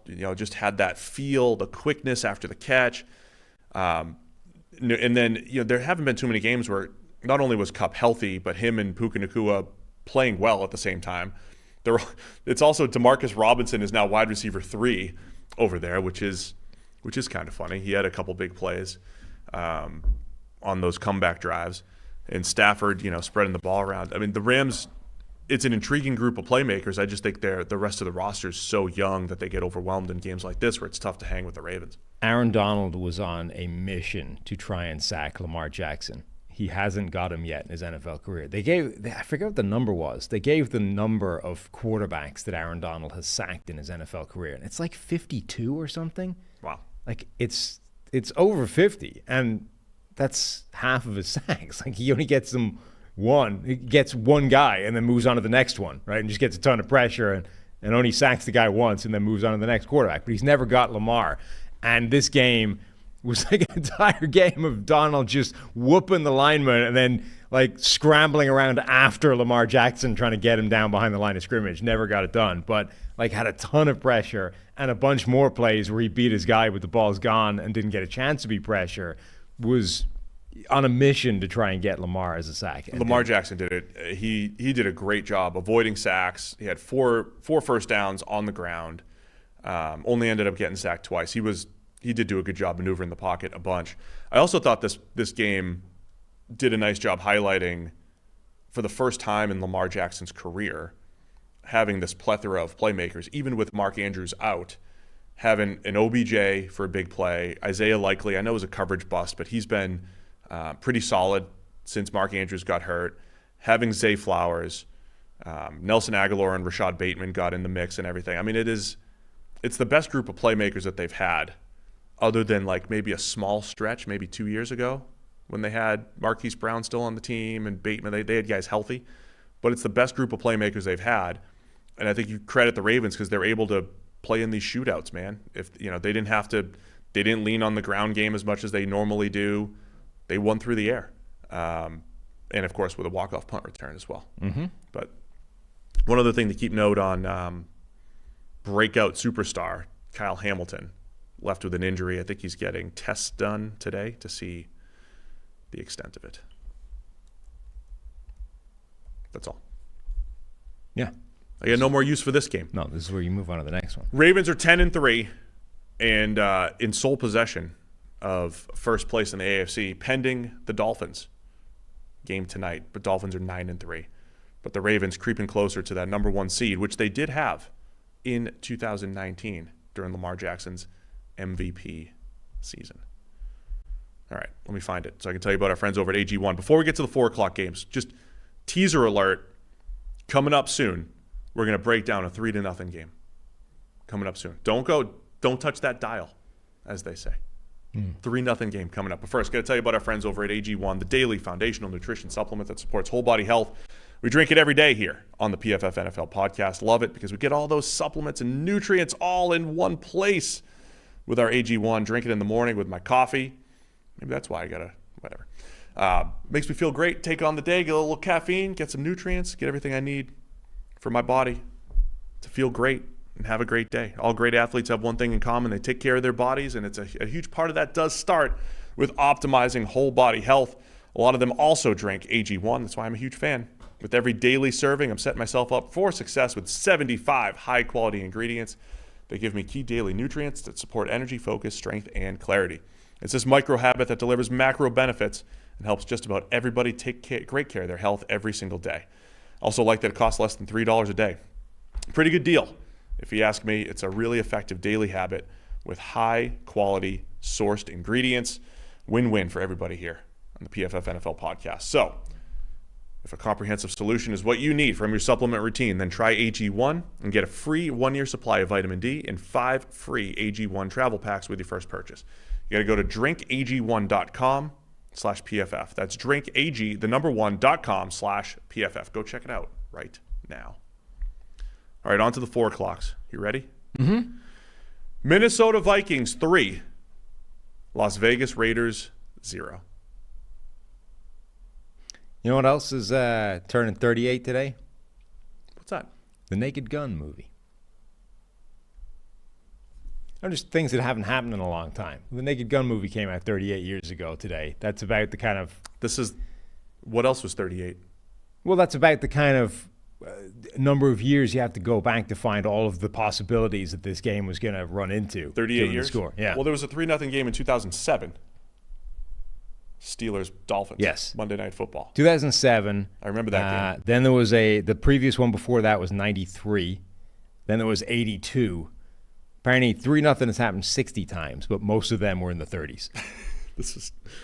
We were looking, like at one point, it seemed genuinely likely. So we said before, 0-0 at the half hadn't happened in 4 years, and then 2 of them happened in the same game. And then, 3 quarters in, you're like, this game might actually end 0-0. When was the last time that's happened? And apparently the last time that had happened was 1943. My favorite stat. That's what we were shooting for here. My favorite stat about this game is that the Minnesota Vikings won 3-0 on the same day that the Minnesota Wild also won 3-0. Credit to whoever it is, Daily Norseman. Mm-hmm. Is that right? I mean, it's pretty researchable, but that's where I saw it first. So credit to them. So I'm checking out some Minnesota Wild highlights right now. Oh, yeah? They beat the Kraken last night. The Kraken? Yeah. I cannot believe that the Minnesota Vikings and the Wild both won a game 3-0 on the same day. That's my favorite part about this football game. Okay. Wild got up 1-0 in the first period. They had more points in the first 2 quarters or periods than the Vikings did. Yeah. And they both ended up 3-0. I was kind of sad that the kicker ended up making the kick, and we didn't get the 0-0. Yeah, we were all, first time since 1943 is a hell of a stat. We were all collectively rooting for 0-0. 2007, sure, it's good, but it's not the 40s. But apparently, so that's happened, what was it, how many times did it happen? Like 50, 73. 73 times a game has been 0-0 in NFL history. But it hasn't happened since 1943. So like every third game before 1943 must have been 0-0. Yeah, football was... Because they had less of them as well. Like there's only like 12 teams back then, albeit they changed every other year. Yeah, but like every other game... knew that a forward pass existed back then. This is what people want to go back to when they're like, ban this. Let's go back. This is what football was meant to be. It wasn't about pushing people. Well, that was football. That's what you want. That was not the issue back then. Anyway, some of the highlights here in this game. There were no highlights in this game. Joshua Dobbs got benched. But he did have about 6 passes dropped, but the stat line was... He also got Justin Jefferson killed after Justin Jefferson came back from injury. So Dobbs finishes 10 for 23 for 63 yards. On back-to-back plays, throws a nice comeback to Justin Jefferson, and then throws what we call a hospital ball to Justin Jefferson that literally landed Justin Jefferson in the hospital.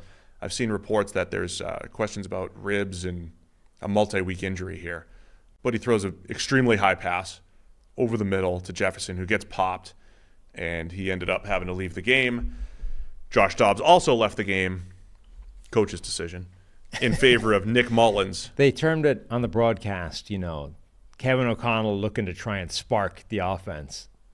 Well, remember, the Vikings were coming off a bye. The last time we saw them, they lost on Monday Night Football in a horrible game against the Bears, where Josh Dobbs had the worst game he's had all season, and for the Vikings in particular. And at the end of that game, Kevin O'Connell was mum on who the quarterback would be coming out of the bye. Yeah, but there was a chance that it was going to be Nick Mullins, and they went to Nick Mullins for the spark. Right, but that was a game where there was just so many turnovers in that game. You're like, it would have been easy to sort of do the knee-jerk reaction and go, okay, this is just pathetic. I'm moving on to the next guy. This is terrible. It can't happen. This was a game where neither of them were like turning the ball over every other drive. It was just that nobody was going anywhere.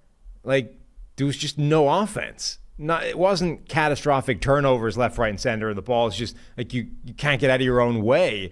It was just nobody could move the ball.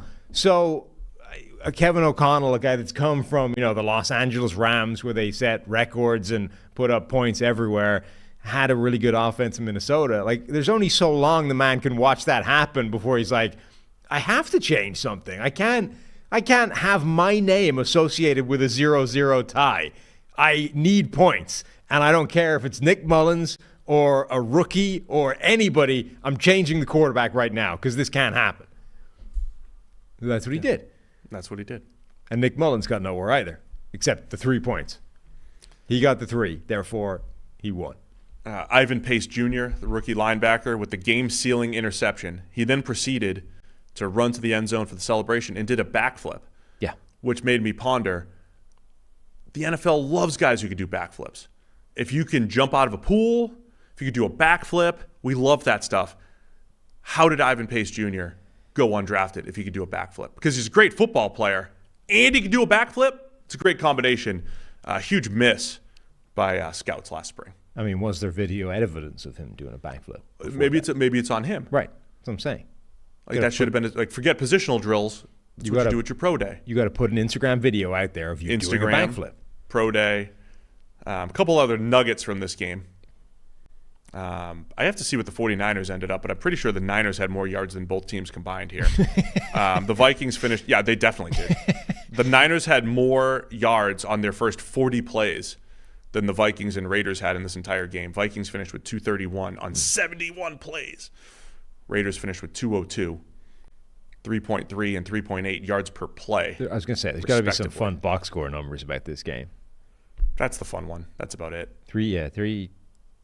71 plays to go nowhere. Yeah. It's pretty impressive. They had 15 first downs on 71 plays. Yeah. How's that possible? Wasn't a great football game, Sam. Somehow they averaged 7 plays per drive and still couldn't score. Vikings defense been playing really well lately. Ivan Pace, big game. Josh Metellus again with another really good game. Cameron Bynum, Harrison Smith, all their hybrid linebacker safety players playing well. So good job by them. Tyree Wilson, maybe career game for him, for the rookie, first rounder. So this was another game where, part of the problem, I think, was offensive lines on both sides got banged up. The center, Andre James for the Raiders, got hurt. Dylan Parham has to slide into center, sort of reshuffled there. The Vikings were already pretty banged up on the offensive line, went further banged up in this game, and were down like both starting guards at one point in the game. That didn't help, but yeah, just the only thing interesting about this game was were we going to see some crazy record set that hasn't happened since the 1940s. So the Vikings are 7-6. And so they're right now the 6th seed in the NFC. 7-6 Vikings. Still have the Packers at 6-6 right behind them.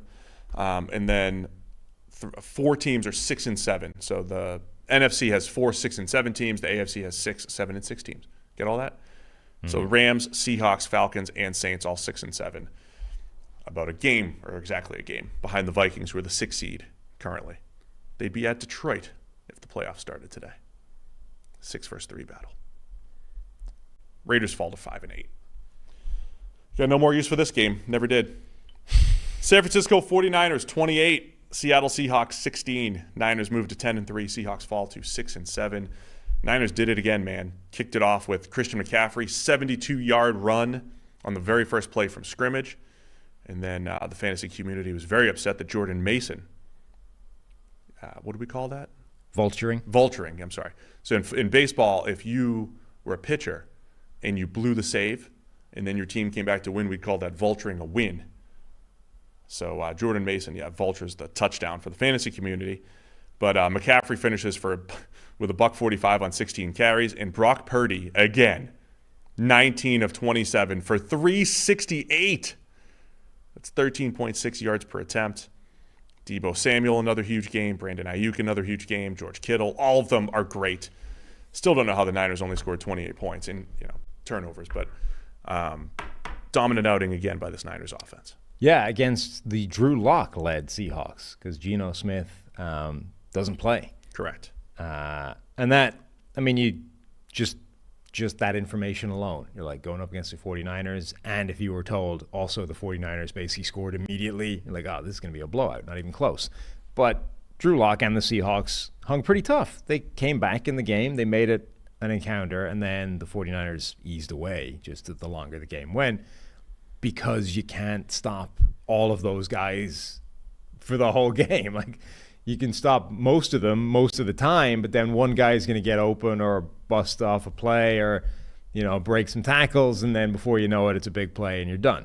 And that's basically how it went. Sure, it only cost them 28 points total, but that was enough, particularly when, San Francisco's defense is nasty as well. Like, that's the other side of this. The 49ers, they're not just this unstoppable offense, which if they were might be enough to win a Super Bowl, but the defense is really good. It's one of those defenses that coincides with the offense. You assume, because you said, hey, is the best strategy to just get up early on the Niners? Well, good luck with that one. They scored on 2 plays. But is the best strategy to get the Niners to play from behind, right? And there's an element to that, because when the Niners are playing with a lead, they have pass rushers everywhere, right? They're going to get after the quarterback. They know when they put you into must-pass situations, it makes it more challenging. They've got a good group of linebackers, and despite injuries, they had Travarius Ward go down after about 4 snaps, but they're pretty good at all levels of the defense, especially attacking the quarterback. But you're right, Seattle hung tough.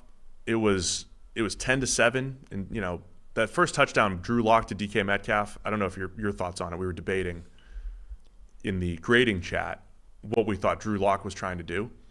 I'll describe that really quick, but DK Metcalf has a step on Ambry Thomas, the cornerback, where normally when you have a step, right, even you're leaving, they say. So if you have a step, it's like you should be throwing that over the top and leading him into the end zone against single coverage. Drew Lock decides to, I think, rip a back shoulder, which was an absolute laser. I mean, he threw that thing hard. Drew Lock I wish we had radar guns on some of the passes. I wish we had good ball velocity numbers.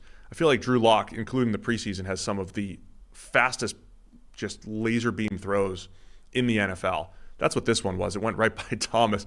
DK Metcalf either knew it was coming or just made an unbelievable adjustment to a pass that never should have been thrown. Regardless, it was a long 31-yard touchdown. DK Metcalf making some big plays these last couple weeks. So it was 10-7 Seattle at one point in the second quarter, and Brock Purdy just an absolute dime to Deebo Samuel. Deebo gets isolated on Jamal Adams. That's a mismatch in favor of the 49ers. Purdy hits him in stride, 54-yard touchdown, and the Niners were off to the races, running away from Seattle in this one. Well, clearly the Seahawks made the biggest mistake of the game when they won the coin toss and decided to defer. Can't do that. Should have taken the ball. They're not one of the teams that listens to the podcast. Evidently not. Or advice. Listened to it and ignored it, which is even more egregious. That's certainly possible. Yeah, like the Jamal Adams getting left one-on-one with Deebo Samuel over the middle, having to turn and run as well is an absolute nightmare scenario for the Seahawks defense. But this offense right now, it's so difficult to stop because every one of those guys can beat you on any individual play. I mean, you've got Deebo Samuel both as a runner and a receiver in this game, wrecking the Seahawks. Yep. You've got George Kittle, beating Julian Love on a kind of double move, not even a double move, just a fake for his touchdown. And Julian Love, sorry. Yep. And, Kittle, every time he catches the ball in space and you get that run after the catch, George Kittle, you're kind of reminded just how good he is with the ball in his hands. Like, he's right up there with Kelsey, if not ahead of him now, given where Kelsey is in terms of the most dynamic run after the catch tight end in the NFL. And you just don't get to see that much of it because everybody else is making plays. Ayuk is an amazing wide receiver, and that terrifies defenses every single down. And then you've got Brock Purdy making plays. Like, there was a scramble drill bomb he had in this game. With, again, those are sort of turning into his signature play at this point, where he's able to make just enough adjustments in the pocket and then unleash something deeper down the field. Those, I think, are the difference between last year Brock Purdy and this year Brock Purdy. He's adding those to this offense, which is taking the whole thing to a different level. Like, I don't know how you stop that. Yeah, I mean, Brock Purdy, another really good, clean game from him. Bit of an unlucky interception, I think, in there. Out of Ayuk's reach, and then sort of another one of those that gets batted up into a. But Purdy, I mean, he's now averaging for the season 9.9 yards per attempt. Yeah. So I'm gonna look. First off, 8 is a good number. Yes. He's about to exceed that by 2 and yards. 8's what Jimmy Garoppolo was doing, right? And that's why all of the takes on Brock Purdy have to be nuanced. Right? It can't be system quarterback, and it can't be it's all Kyle Shanahan and the playmakers. Right. It's always going to be a combination of those things. The reason why Brock Purdy might not get as much credit as other quarterbacks is because we have this baseline where Jimmy Garoppolo could not even complete a pass beyond 20 yards, but still was averaging 8 yards per attempt. That still exists in the 49ers offense. But what also now exists is Brock Purdy hitting Deebo Samuel in stride for a 54-yarder and the Ayuk play for 45 that you mentioned. And when you add those things up, that equals almost 10 yards per attempt. Every single pass, he's averaging a first down. That's incredible. Brock Purdy is now number 2 in the league in passing yards and 17th in attempts. It's insane, the production of this 49ers passing offense. So they deserve all the credit. They've stayed healthy, right? Other than missing the few Deebo games, they've stayed healthy. And again, in any given week, you don't know who it is. In this particular week, it was all of them. Yeah. Every big playmaker made plays. Sometimes you have that game, Kittle only had 1 catch, or Ayuk only got targeted 3 times. Nope, everybody made big plays in this game. I still don't know how the Niners only scored 28. They put up numbers where they should have put up 50.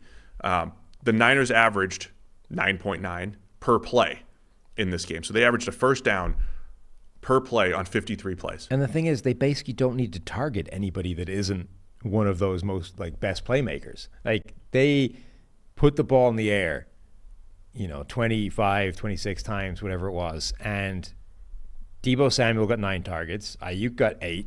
Kittle got 5. And nobody else had more than 1. Like, they just go, we're only going to give the ball to the best playmakers. And those guys will kill you. And everybody else is inconsequential. They don't even matter. Occasionally we'll do some random ass trick play, or we'll get far enough into the progression that, Juwan Jennings gets the ball, but it's not designed, and you're not stopping number 1. But Jennings is kind of awesome too, right? But especially after the catch. This is how good it's another one of these data points that shows how good this offense is. Like, they never have to make it to number 2 or 3 in the read, in the progression, because number 1 is wide the hell open every play. Again, the whole thing with system quarterback that people are trying to, what it really means is there's an element of free yards where we've seen history of success, right? We've seen a history of really good stat lines because of playmakers and open throws. And now Purdy's taking that to the next level. He's taking the free yards that Jimmy Garoppolo had, that Matt Schaub has had, that RG3 had, that Kirk Cousins had, that all these that Matt Ryan had in 2016. But that's the thing. Brock Purdy's performance is as close to Matt Ryan as we've ever seen under Kyle Shanahan. And when Kyle Shanahan got Matt Ryan MVP caliber performance in 2016, they broke the league statistically. And that's what we're getting from Purdy, is similar production in addition to, good luck covering all these guys. It's a really difficult analysis because, there is that baseline of, we know that this offense is a cheat code and has incredible production and blah, blah, blah, right? All you need to know from that point of view is this offense is 1, 2, 3 in yards per attempt in the NFL this season. It's San Francisco, Miami, C.J. Stroud in Houston. I was just trying to check. I think that's still It is. It's still up there, unless you put Jake Browning into the same. Yeah, no, I think it still holds as number 3, even with his performance yesterday. So this offense is 1, 2, 3 in terms of yards per attempt. We know this offense does this as a general concept. On the other hand, Brock Purdy is now distancing himself from everybody, including the other people running this offense. He is clearly playing above and beyond whatever the baseline expectation is for a quarterback within this system. Now, we also know, these other guys don't necessarily have the combination of McCaffrey, Ayuk, Deebo Samuel, George Kittle, all put together with the Godfather, Kyle Shanahan, calling, all this kind of stuff. So it's more complicated than that. But we are now in this world where we are looking at it and saying, Purdy is putting up numbers that, if we didn't know anything about his offense, would be automatically MVP level, right? Like they brought it up on the broadcast yesterday. Like they just listed the number of things that he's first in the NFL. And like, well, that's an MVP. And yeah, well, again, if you knew nothing about the offense, it would be. But we do know something about the offense, and we do know that in this world of the credit pie, Kyle Shanahan and the weapons and all that kind of thing, they deserve a pretty sizable piece. But is it enough to detract from an MVP case? And in this year, above all years, probably not. Well, the MVP, I think, if you're talking about, I think Dak Prescott's going to be the market leader right now, but Purdy's going to be right behind him. I think the buzz, the numbers are so ridiculous, to your point. The buzz is getting there for Purdy. And if you want to make the point, the jump from Jimmy Garoppolo to Brock Purdy is a massive difference for the 49ers. You can make that point. Garoppolo is very effective in this system, despite, uneven tape and putting the ball in harm's way and weird plays and not hitting downfield passes. Very productive. And the jump from Garoppolo to Brock Purdy has turned this thing into unstoppable now for the Niners, seemingly. So credit all the way around. I thought Seattle, they played hard. The Geno Smith injury was a groin injury. It happened later in the week because they had breaking news. That was like red zone breaking news at 3 o'clock or whatever it was, that Drew Lock was getting the start. Again, I thought, Seattle's offense has created some big plays these last few weeks, just not enough against this Niners team. Seattle had an amazing play in this game, the touchdown to Parkinson. Did you see that one? Yes. They faked a screen left, faked a screen to the right, and then came back with a middle screen. That's an old play. Yeah. But that's a Shanahan play, right. Actually. Came back with this middle screen at the time where the defense is already completely bitten on one of 2 previous fakes, and he's just wide open in the middle for a run-in score. Yeah, just a nice play. See, scheme touchdown, free touchdown for Drew Lock, 25-yarder, good scheme. So Niners move to 10-3. It's now a battle at the top of the NFC for that number 1 seed.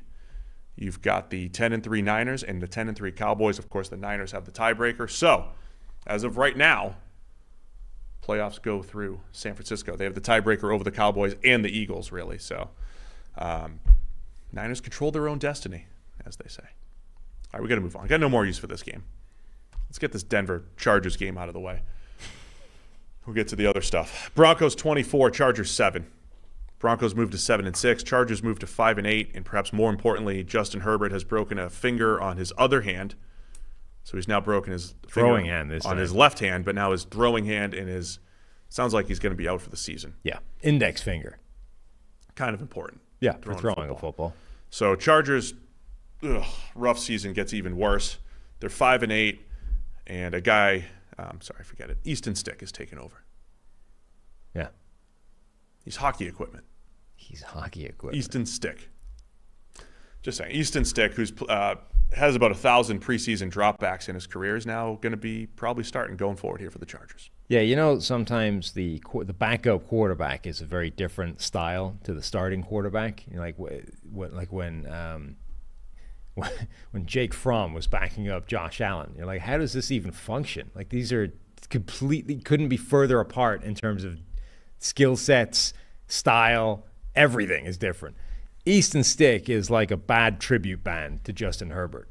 It's like the same idea, big, tall, rocket arm quarterback, just without any of the thing that made the starting guy special. It's AC/DC, but with none of the AC/DC people. Just people playing guitar riffs and try to, pass themselves off as AC/DC. So that's what we're getting for the last 4 weeks of the year here. With Easton Stick running the Chargers offense. What could be better? I mean, so Stick has been around for seemingly forever. I mean, because we watch preseason He games, hasn't Sam. been around that long. I swear, for the last 6 years, I've been watching him in August. He's got He was drafted in 2019. Yeah, well, he's got to have preseason records or something. I don't think he has. Has to. I think you have a disproportionate view of how much football Easton Stick He's has played played. a lot of preseason football. Anyway, Broncos win the game. They were so early on. Herbert gets sacked 4 times on just 21 dropbacks, I believe it was, and the Broncos were doing a great job, just killing the Chargers' pass protection. Had an unblocked rusher over and over again, and that ended up being what got Herbert hurt, man. The pass protection was bad on a couple, but there was Jaquan McMillan came in free. Alex Singleton won a block, got through free. Josie Jewell comes unblocked on the play that I think ended up hurting Herbert. The Broncos just killed the Chargers' protection schemes. Yeah. And more happened when Easton Stick came in, but Broncos defense did a great job. That was the there. McMillan play, right? Where he got that trifecta that they overturned for some reason that passed me by. But McMillan comes in completely unblocked, nails Easton Stick, forces the fumble, scoops the ball up, scores. Like, amazing play by McMillan. And then they're like, no, his hand was coming forward. Oh, they called that incomplete? Yeah. Yeah. They're like, well, sort of. I mean, it was coming forward, and then the ball got knocked out of it. Well, which McMillan is a sacked fumble. Herbert, too, early on. I couldn't believe that's a terrible call, in my opinion. Like, the idea is the ball has got to be coming forward, but then he knocked the ball, like he knocked the fumble out of the hand. It's like the tuck rule thing. Sure, the ball was in there, but then he literally knocked it out. It's a fumble. Yeah. But no. There was a great touchdown from Russell Wilson to Cortland Sutton for 46 yards once a week. Once a week. Wilson's numbers they're going to look okay in this game, but he had a couple of absolute bombs that he got screwed by Jerry Jeudy in particular. There were two weird Jeudy plays. Were you going to describe them? Did I interrupt you? Well, there was one where he just made a mess of it and didn't catch it, and then the second one was more like that DJ Chark play we talked about, 7 hours or so ago, where like you need to come down with it. Like it's probably not a drop. It's you can call it a couple of different things, but like a good top end receiver comes down with that consistently. The 45-yarder along the sideline? Yeah. Because that one, he was running a go, and Russ just kind of was like, hey, there's a lot of space here. I'm just going to throw it out toward the sideline. That wasn't it was kind of a scramble drill-ish adjustment. And Jeudy just, didn't catch it. And then he just didn't keep his feet in bounds in the end zone. Yes. That was bad. So Russell Wilson had several big plays that didn't count because Jerry Jeudy wasn't able to come up with the football, was my overall point there. No, I agree. I second that one. He also had an interception. That was an interception, right? Michael Davis, when he just took the ball away from Marvin Mims. That was a great play by Davis. That was Russell's one interception. Michael Davis just kind of stole it from Mims on the ground. The stat line wasn't as good as it could have been for Russell Wilson. Other than that, I credit the Broncos defense. I have a few other notes off of that. There was also, to set up the Broncos' first score, Justin Herbert has a batted pass go up. Jonathan Cooper intercepts it like the 4-yard line that set up the Broncos' first touchdown. It's another just like freaky weird play. Good play by Denver, but again, I always say like when the pass gets batted, 98% of the time the ball hits the ground. This one landed in Jonathan Cooper's hands and set up the Broncos' first 3-yard touchdown run. Yeah, they were making the point on the broadcast that for a guy that's 6'6", Herbert gets the ball batted a lot. And this was one of those plays where you're like, okay, generally speaking, batted passes are kind of unlucky. But this was one where like the guy was right in your face the whole way.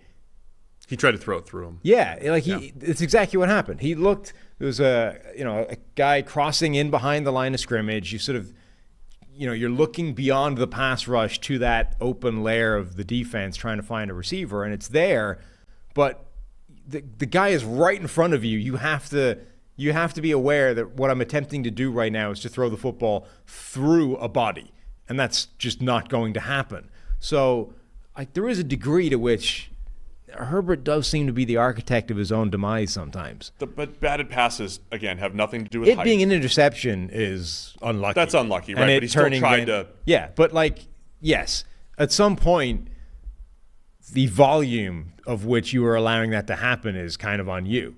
Sure, what happens to that ball once it gets batted by the defender is down to luck. But if you keep throwing the ball at the helmet of defensive linemen that are right in front of you, that's going to lead to more interceptions than other people. This particular play was what you described, but overall, batted passes are mostly a product not of height.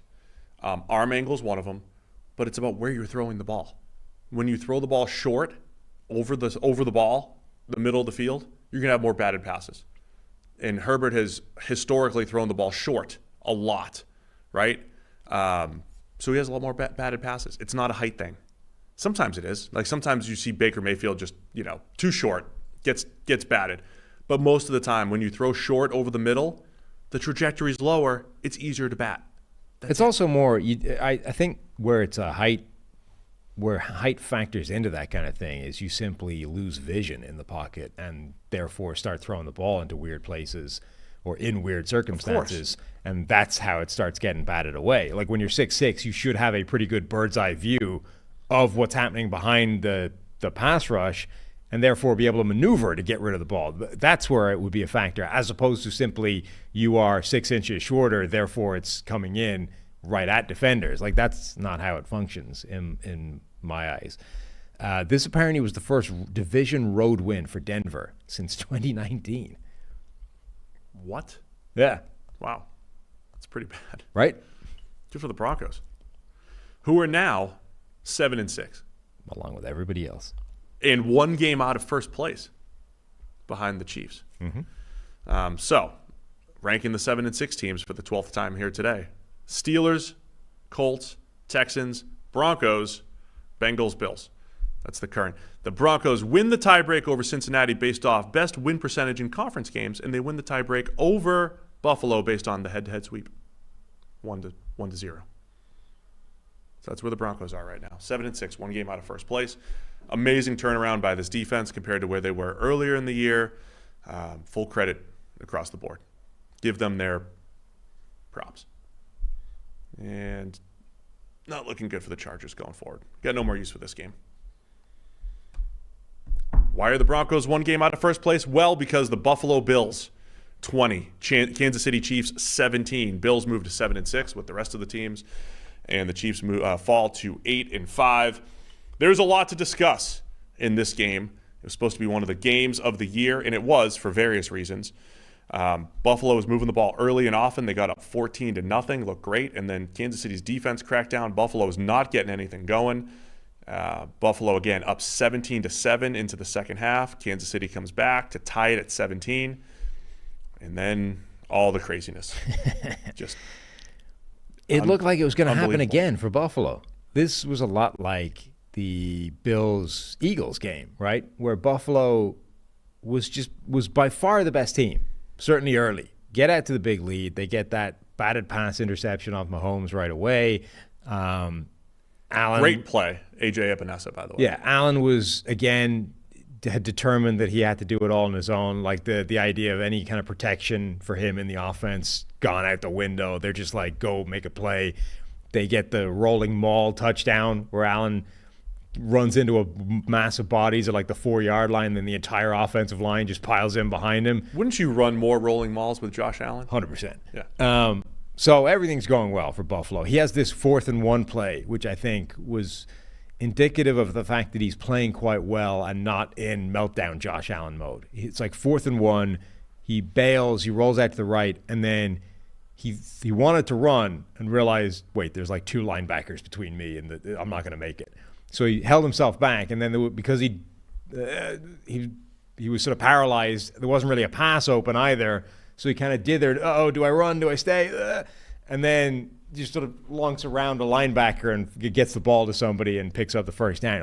Okay, Allen's in the zone when that happens. When he does that and doesn't screw it up and do something silly, Allen's playing well. So everything was going well. And then he screws it up and does something silly. Yeah, and then they stop scoring as well, and you're like, they're gonna get punished again. This is gonna be another one of these games where they're really good. They look like the better team. Maybe they can beat anybody in the NFL and somehow lose again, like they did with the Eagles game. So when it was 14-0, I remember I was going to tweet, all right, Buffalo, they're up 2 scores. The only thing right now that can get Kansas City back in would be one of those Josh Allen patented turnovers. Yeah. He did have a turnover-worthy play that fell incomplete, but then he throws back across his body, gets picked off, and that was what gave the Chiefs a short field, sparked their comeback, their first touchdown. But the play that you described was kind of like it's 4th down, and he's trying to buy every last split second so that he could figure out, run, pass, find a hole, have somebody break their coverage, and he makes the first down. That was a precursor to what ended up being the play of the game, and also highlights the Josh Allen and Patrick Mahomes factor. Those guys are just creating football plays that never existed before. The play of the game before the offsides was Josh Allen rolling to the left, falling out of bounds, to the point where they had to review if he had stepped out of bounds. He got so close to the sideline, they had to review if he stepped out of bounds. He did not. And throws the ball up to Latavius Murray on the scramble drill. Murray then catches it. And the touch on that as well. Like, didn't just throw it, but like lofted it gently in the air so that a running back who's not known for his hands could like just gently, That's what him and Mahomes have been doing, right? It's like I'm not going to like make sure I've got perfect form. I'm literally just like flipping the ball around whenever I have an opening, because I've just prolonged the play so much. So Allen did unbelievable play to do that. Murray catches it, then fumbles, then the ball ends up out of bounds. They reviewed whether or not it was Allen stepped out of bounds. They reviewed if it was a catch. They reviewed to make sure nobody recovered it in bounds, but we knew that was pretty much the case. And that ended up leading to the Bills what ended up becoming the game-winning field goal. That was like Keystone Cop stuff, them trying to recover the ball. Like he didn't, I don't think, try to do this, but Gabe Davis, just in trying to bring the ball into his body, almost like fired it out of bounds. And that was the biggest win for Buffalo because they had possession before, so they held on to it. There was somebody, because remember, was it last week we praised Cordarrelle Patterson for batting the ball out of bounds rather than risk the fumble. Somebody else did that in the game this week where it was like an ill-advised desperation throw out by the quarterback to the running back who was going to get, I can't remember whether it was backwards or they knew they were going to get buried. So instead of catch it, he like just threw his hand up and like punched it over his head and just helped it on its way out of bounds rather than, take the worst play, which is clever. But then this, I think, was entirely incidental. He just tried to scoop it and fired it under himself and out of bounds. One more thing, as you mentioned, back at the beginning of the game when Buffalo was looking great, James Cook looked fantastic. They got him open on a Chiefs-type play. Romo highlighted the halfback seam. James Cook wide open up the seam. He looked great running the ball. They were featuring him early before. Again, they stalled out for a while. But the end of the game, man, let's get into it. Well, so also, it's 17-14. Late in the third quarter, the Bills forced a huge fumble when Kansas City was basically coming back. Christian Benford ripped it from Rashee Rice. Teron Johnson recovered. And this is the one flaw that Rashee Rice has had. I think he's still by far their best wide receiver, but he's had some drops and he's had some turnovers in terms like that. If they could just avoid those plays, he might be the answer to everything they're dealing with. But there's just enough of those to either make them tap the brakes on giving him a monster workload, or simply enough to undo some of the good work that he does. But they did a good job. I think Andy Reid does this far more than other coaches. After the fumble, they came back the very next drive, threw a screen to him on the first play for 15 yards. Sure. I can't believe how good Rashee Rice has become after the catch. He also had the one touchdown back at the end zone as well in this game, and caught a key back shoulder on that comeback attempt before the madness. Yeah, I mean, he's 7 catches for 70 yards, a touchdown, but that turnover, I haven't checked in terms of EPA, but that might undo all of that in one play. Yeah, it was a bad fumble. So a couple other things here. Buffalo is It's tied 17-17. And Buffalo's driving with like 5 or 6 minutes left. So there's this, if you're Buffalo, there's this best case scenario where you could somehow chew up all 6-7 minutes of the clock. Right. And kick the field goal to end the game. That's unlikely. But they get down to close to 2 minutes left, just outside the 2-minute warning. And they get the dreaded, depending on which team you're watching here, the dreaded illegal contact, automatic first down. It was like 3rd and long. Chiefs get called for illegal contact. The Bills get gifted a first down, negates a sack of Josh Allen. So now they get first down just outside the 2-minute warning. So there is this play, in Cincinnati did this against Kansas City a couple of years ago, where they ran out the entire last 2 minutes, including the Chiefs' timeouts, to just make sure that they kicked a last-second field goal. And you never give Mahomes a chance. Right. And if there's any team that doesn't want to give Mahomes a chance, it's the Bills, because they gave him 13 seconds once. Right? And instead they kept passing before the 2-minute warning. And they go with the little bubble screen. I don't know if it was a read, but they go bubble screen, drop, stop the clock. They end up taking like seconds off the clock.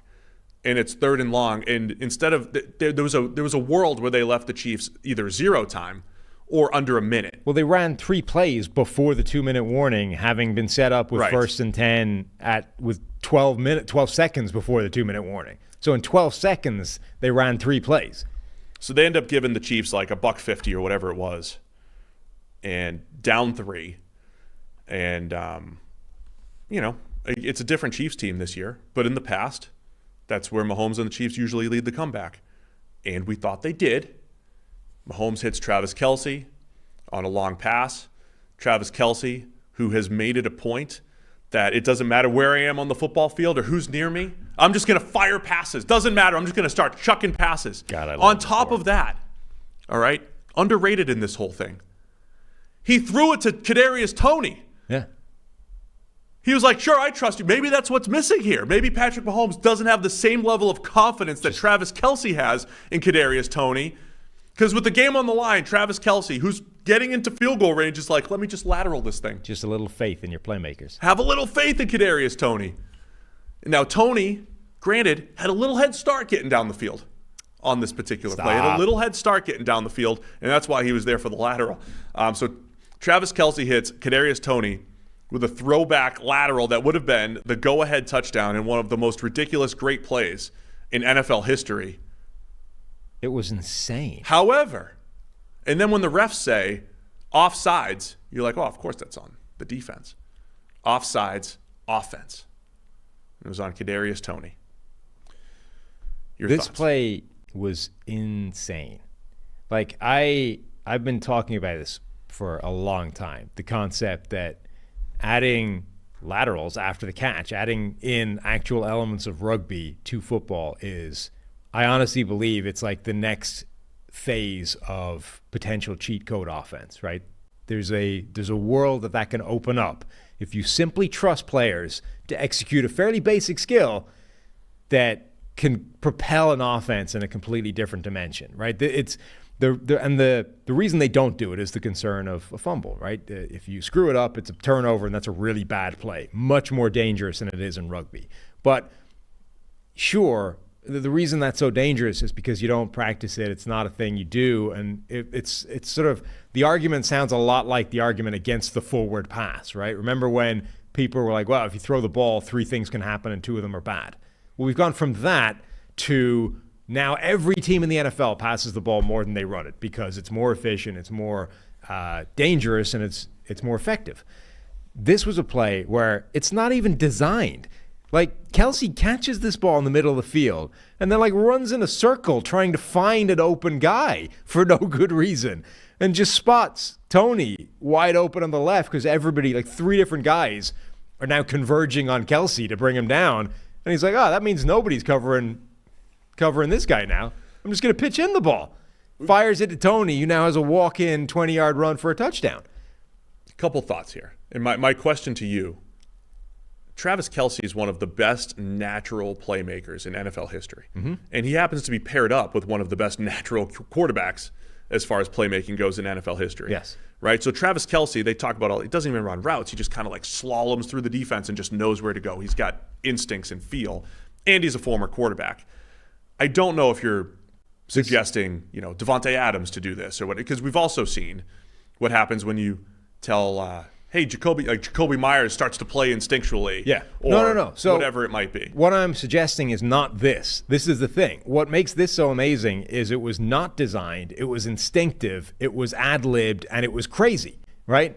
But it worked, except for the penalty, which we'll get to. And as you said, even his route running in this play, he essentially, he gets himself open by pushing his route deeper into this exchange, and the two Bills defenders end up taking themselves out with the guy trying to run vertical. Kelce just slips underneath it. He's wide open in the middle. First down. That alone is an amazing play by Kelce. And then you get this bit where after the catch, he just runs in this little circle to nowhere. And it must just occur to him that if these three guys are on me, nobody's over there on this dude who ran a route and is now wide open. So, but what I am suggesting is, instead of relying on a playmaker, in this case Travis Kelce, divining all of this information live as it happens and then realizing what that means. Set it up. Yes, draw it up as part of the play. Design it so that you have a trail runner coming in behind a guy who's caught the ball who the defense is no longer focusing on because the guy's caught the ball, right? You can actually create this dynamic with the play design and draw it up so that instead of saying, hey, find this, make it happen, right? Because that's where you get the Jacoby Myers thing, where for some reason it's in his mind that I need to find some crazy lateral on this play and I'm going to put the ball in harm's way. Instead, you draw it up so that the ball carrier, the receiver, has a very simple yes or no. It's an either-or option, right? Catch the ball, you look at this guy, if the circumstance is such that everybody has abandoned him and he's wide open, pitch him the ball. If it isn't, get tackled as you would normally do. That's the next frontier. You're putting a lot of pressure on players who aren't used to making those types of decisions. I don't hate it, though. How is that any different, though, from if you trust a receiver to run an option route in a game? Run the play. If safety is there, run this route. If safety isn't there, run this other route. It's the same concept. You're just asking him to make a very simple either-or read. I would liken it, though, to the risk factor in, say, fourth downs, where the payoff is great. Yes. And the risk is great. Obviously, you lose the ball. Much like on a failed fourth down, you lose the ball, you lose a lot of field position or points, potentially. But the payoff is great if it works. But it was, this is just Travis Kelce, freestyling out there, which is crazy. Part of his greatness in the ability to do that. So this play gets negated because Kadarius Toney lined up offsides. They called it offensive offsides. Yeah. The controversy coming out of this game was the Chiefs were unhappy. They didn't like this being called because this didn't end the game, by the way. They still had – it became 1st and 15 after this play, I believe, or 2nd and 15.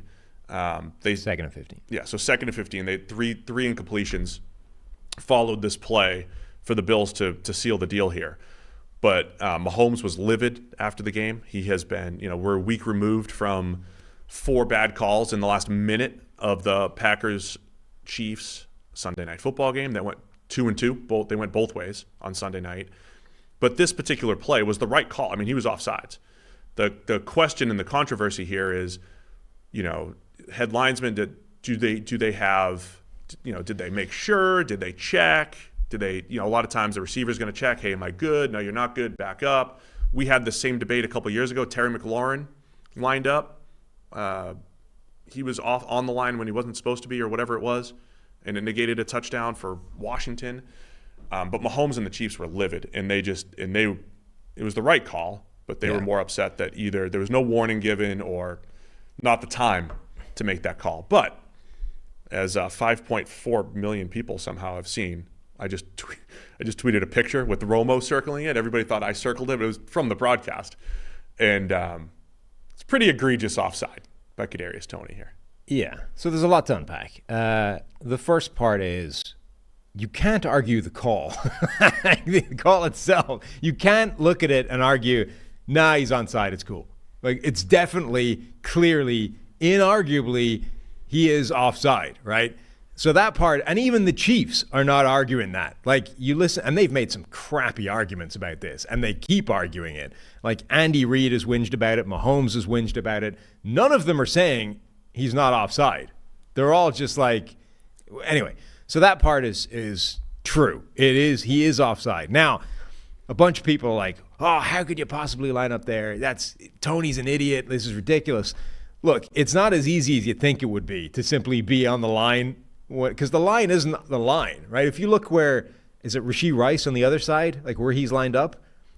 He's not on the line, so to speak. He's just on the line as we understand it from a football convention, which is in a slightly different point. And when you're looking down the line as a receiver, it's not as easy as you would think it is, right? Which is why you will see almost all the time a receiver line up, look to the sideline, and like point either I'm on or off to the side judge, right? Who will, generally speaking, give him an indication back, yes, you're in the right place, or no, move up or down, right? This happens all the time. The problem is, it's kind of like an uncodified convention that doesn't exist in the rule book anywhere. So you get plays like that Terry McLaurin thing, where McLaurin says, I asked, was I on the line? He said yes, and then threw a flag. That's a problem. So what we don't know here is, did that happen? Did Tony ask, was he on the line or not, and was he signaled? Somebody tweeted that he definitely did, but that tweet got deleted, so I don't know if that's true or not. If he didn't ask, that's his biggest flaw, right? Not that he lined up offside, because that can happen. It's that he didn't check. What Andy Reid is saying, I think, though it's unclear from his words, Andy Reid, Ari Meroff has a tweet that Andy Reid on the Kadarius Toney offsides. Usually I get a warning before something like that happens. And then he says, it's a bit embarrassing in the National Football League for that to take place. I've been in the league for a long time, haven't had one like that. I interpret that to mean generally when officials are going to call a guy offsides, they will give the coach a heads up that he is lining up offsides and like, hey, get him in line because the next time I'm going to call it, right? They'll give you a freebie. Yeah. They'll be like, hey, 19's lining up offside, get him in line or I'm going to start flagging it. Now, it could technically mean that he could be talking about within the play. The official will give me a heads up, hey, he's offside, so I can get him onside before he calls a flag. I don't think that's what he's saying. I think he's saying that usually they'll like give them a free one.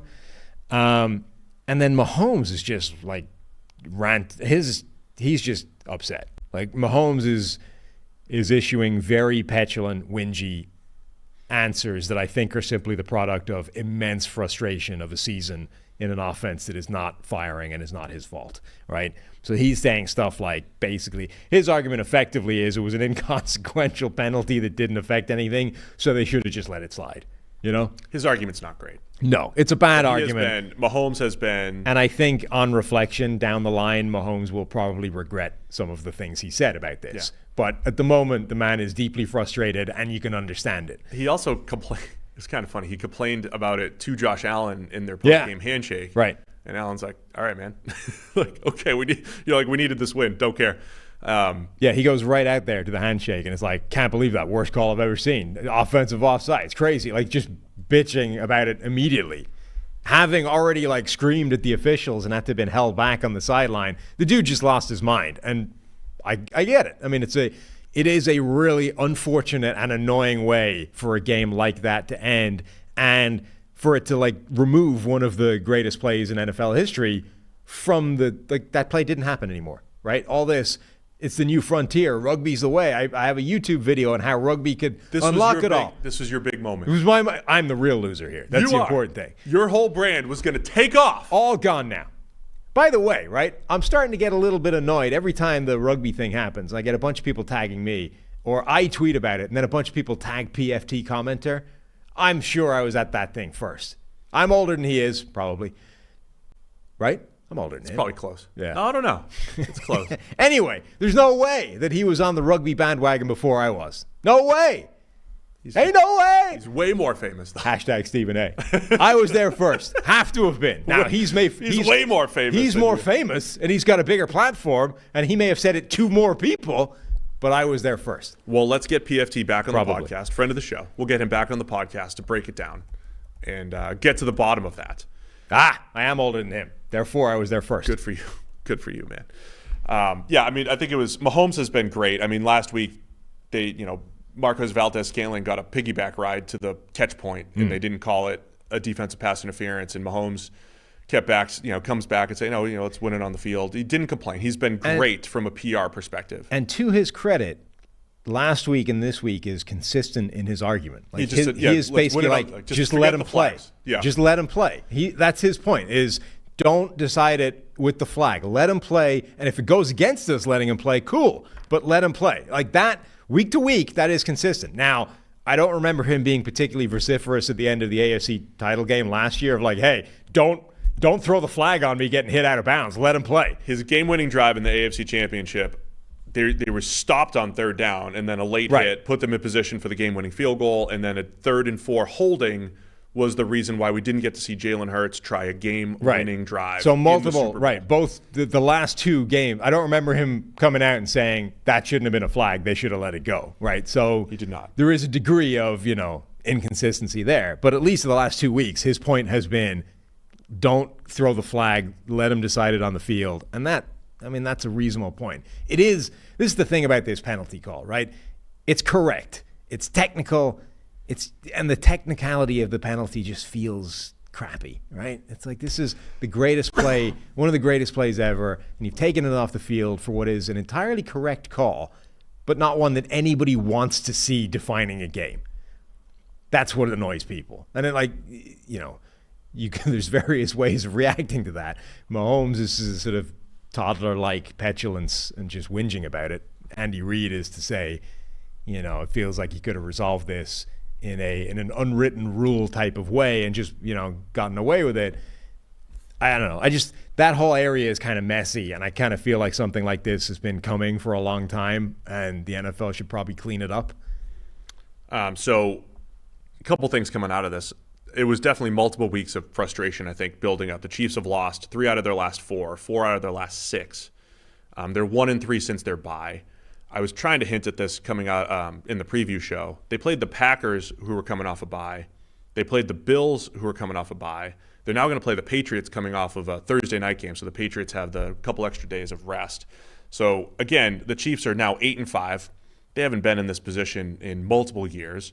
Far, far away from the number 1 seed now because of 2 games behind the Ravens. However, the last 4 games for Kansas City, at New England and Bailey Zappi, against the Raiders and Aiden O'Connell, against the Cincinnati Bengals and the great Jake Browning, and then against the Chargers and likely hockey equipment Easton Stick. So there's also a path for them to easily get back to, 12-5 and be in the mix here. But clearly the Chiefs are frustrated in one of the biggest games of the year. And for Buffalo, they moved to 7-6 with the rest of the pack. Their schedule is kind of the opposite because they still have... Huge win for Buffalo. Yeah, they have, and it's not the opposite, but they still have Dallas next week, right? So the Bills are in the middle of this run facing the Eagles, the Chiefs, now the Cowboys next week, and then they still have Miami Miami to finish the season. But Buffalo, I don't know that they have to win out necessarily, but of course with everybody 7-6 like Buffalo, every game matters here. It undoes the damage from that Philadelphia loss where they should have won that game. They didn't win the game. And it's more important because it's a conference. That's the thing. You made that point at the time. Like, look, they still have a way. Like, they could get it back with Kansas City. This is a more important win if they get it. And they do. They end up splitting those 2 games and go 500. I guess that's probably about as good as you could have expected from those 2 games. And they got the more important win in terms of AFC versus NFC. So it does completely undo the damage. But that's not to say it rescues the season, because next you do have Dallas and then Chargers, Patriots, and Dolphins away to end the season. So they've kept themselves alive, but they're still very much in trouble. All right, let's get to the last game, Sunday Night Football. Philadelphia Eagles and Dallas Cowboys. The Cowboys win a big game, 33-13 over the Eagles. Both teams 10-3. The Cowboys now in control of the NFC East. They got the tiebreaker over the Eagles. So again, the Cowboys would, as of today, would be the number 2 seed. Eagles fall to the number 5 seed. Dallas got up early, and honestly, if Dak didn't have a fumble for a touchdown, this beatdown looks even worse. Yeah. Real statement win from the Cowboys. And I think psychologically important for them. This was another road mark towards where they want to be, which is proving that they can actually win when it matters. I think that's way more important than any seeding implications or, division win or any of that stuff. I think the fact that they actually got a big win against a good team that they haven't been able to get over the hump against previously is huge. Like, way more important than the fact that they might now get better seeding. They went out there, scored, on their opening drive, looked great, and then dominated both sides of the ball for the rest of the game. And you're right, it shouldn't have been as close as it was. Genuine statement win. And when you start putting it together with the Seattle game last time, right, where they faced a slightly better opponent than they'd been beating, and that was a tough game, and they got a win. Now you go up against a team that's supposed to be very good. You handle them easily at home. Like, it's about as impressive a win as they can get. They're another team that's in the midst of a nasty schedule to end the season, but huge game for them. Yeah, Dallas has a run here as well. We could talk about that in a second. But yeah, the Cowboys, for the whole year, all we remembered, at least we remembered, they got waxed by the Niners in San Francisco, lost to the Eagles in Philadelphia, and everything around that, other than a weird game against Arizona, was the Cowboys just beating up on lesser teams. But now they beat up on the Eagles at home. Again, one of the few things I got right this year. I did feel at the time that these two teams are close, that they would split, that the Eagles would win in Philadelphia, Dallas would win in Dallas. But it's not just that now. Like, these teams are trending in different directions. Like, I don't know if I'm putting too much stock in this run that the Eagles have had, but they had to play Dallas, Kansas City, Buffalo, Niners, and then Dallas again. You don't get that often in the regular season because the Eagles are going to have an easy schedule from here on out, but you don't usually get that run of like five Super. I know the Bills are 7-6, but like five teams that if they were playing in the Super Bowl, you wouldn't be surprised. Like, those are week after week. I know there was a bye in the middle of that, but the Eagles played in a lot of tough games. But for Dallas, I'm with you, man. We talked about it in the preview. The psychological aspect of we could beat one of the best teams in the NFL. We could do it. Last year in Dallas, it was Gardner Minshew, not Jalen Hurts. So it's Hurts. And they beat the Eagles with their starters, pretty much, with Dallas Goedert coming back and the whole deal. Really impressive win by Dallas. It was a fun game, too. I mean, Chris was highlighting it a lot. When you have A.J. Brown and Stephon Gilmore going one-on-one, you have Micah Parsons and Lane Johnson. I mean, there's just amazing matchups on both sides of the ball in this game. It makes for a lot of fun. So much that Chris was like, I'm just happy to be here. Chris wasn't even going to announce or do anything. He was just going to watch. I was like, Chris, you gotta add some commentary here, just man. Cheer. Yeah, he was just happy to be there. No, he's just joking around, boss. But heavyweight battle, Cowboys and Eagles. It really was. Yeah, there were some absolutely titanic one-on-one matchups. The Lane Johnson, Micah Parsons thing was fantastic to watch. It felt like Dallas started moving Stephon Gilmore. Like, Deron Bland had that game where he got absolutely lit up by DK Metcalf, the Seahawks. Basically undid his Defensive Player of the Year candidacy in one game. And it's almost like the Cowboys watched that game and decided, we don't want this guy one-on-one with A.J. Brown, and we're going to put Gilmore on him instead. And that was working. I mean, Gilmore gave up some plays, but was in an absolute battle with A.J. Brown throughout the course of the game. And then late on, when there was any vague hope of a Philadelphia comeback, Gilmore made plays like back-to-back downs, like 3rd and 11, I think, and 4th and 9. Gilmore made the play on both of them to stop it. I think it was Devontae Smith both times. But Gilmore had a great game, and I think that was probably smart, matching him up on A.J. Brown instead of Deron Bland. Oh, yeah. I mean, look, Dan Quinn for Dallas deserves so much credit for what he's done the last couple of years defensively. Just playing to his, adjusting to his defense, playing to his players' strengths.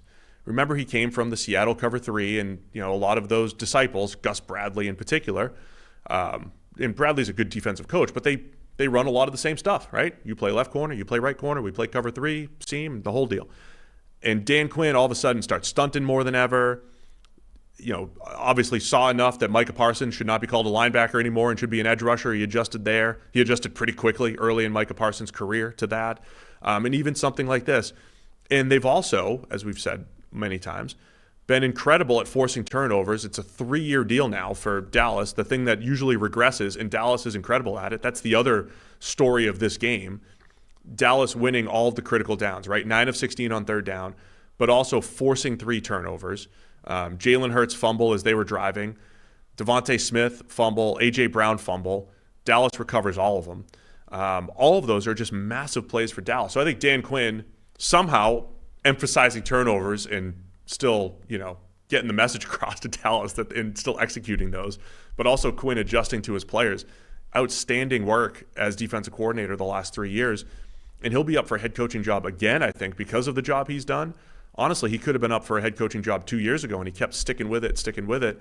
And that's what I think, when you put that all together, makes Dallas dangerous, too, going forward, because the offense is cooking, and Dan Quinn, making a lot of good moves on that side of the ball. Yeah, I mean, they still have the best pass rush in the game. They are pairing it with good coverage. The thing that I think makes him stand out relative to a lot of those other Seattle cover 3 type of disciples is that one of the things that characterizes that defense is relative inflexibility. They don't change much. They don't adjust. They line up and say, this is what we do. We're better than you. We're going to out-execute you. Whereas what we're talking about is his defense is almost characterized by a willingness to adjust and change things and adapt and, alter what you want to do because it makes you better. Like, instead of putting Deron Bland one-on-one against A.J. Brown and knowing that he's going to get targeted 10 times a game, you put Gilmore on him and you say, Bland, you're going to get half the number of targets. You can be a little bit more risky. You can gamble a bit more and try and make a turnover against Devontae Smith instead. And, the stuff with Michael Parsons, all those kinds of things. Like, they have adapted this defense. I think it's why it's way more potent than it would be if they just stuck with what they were doing right away.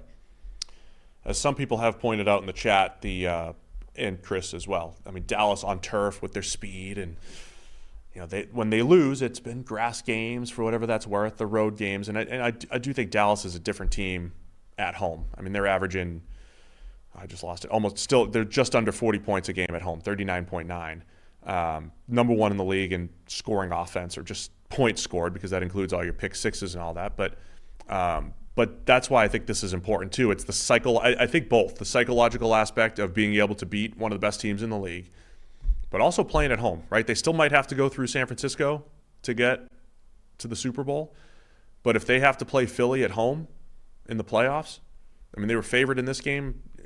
We'll see what happens the next 4 weeks. They're favored again, right? I mean, Dallas, this year in particular, I know they've looked good in a lot of stretches the last 2 years, but they look like they're destined for the NFC Championship if they keep this up. But playing at home, I think, is going to be huge for the Cowboys if they have that opportunity. So that part of it, and the aspect of, hey, we beat a good team. Yeah. Because we haven't beaten the Niners or the Eagles with Jalen Hurts over the last couple of years. When the Eagles were playing at this level, when the Niners were playing at this level, this is the first one that maybe gets Dallas over the hump here.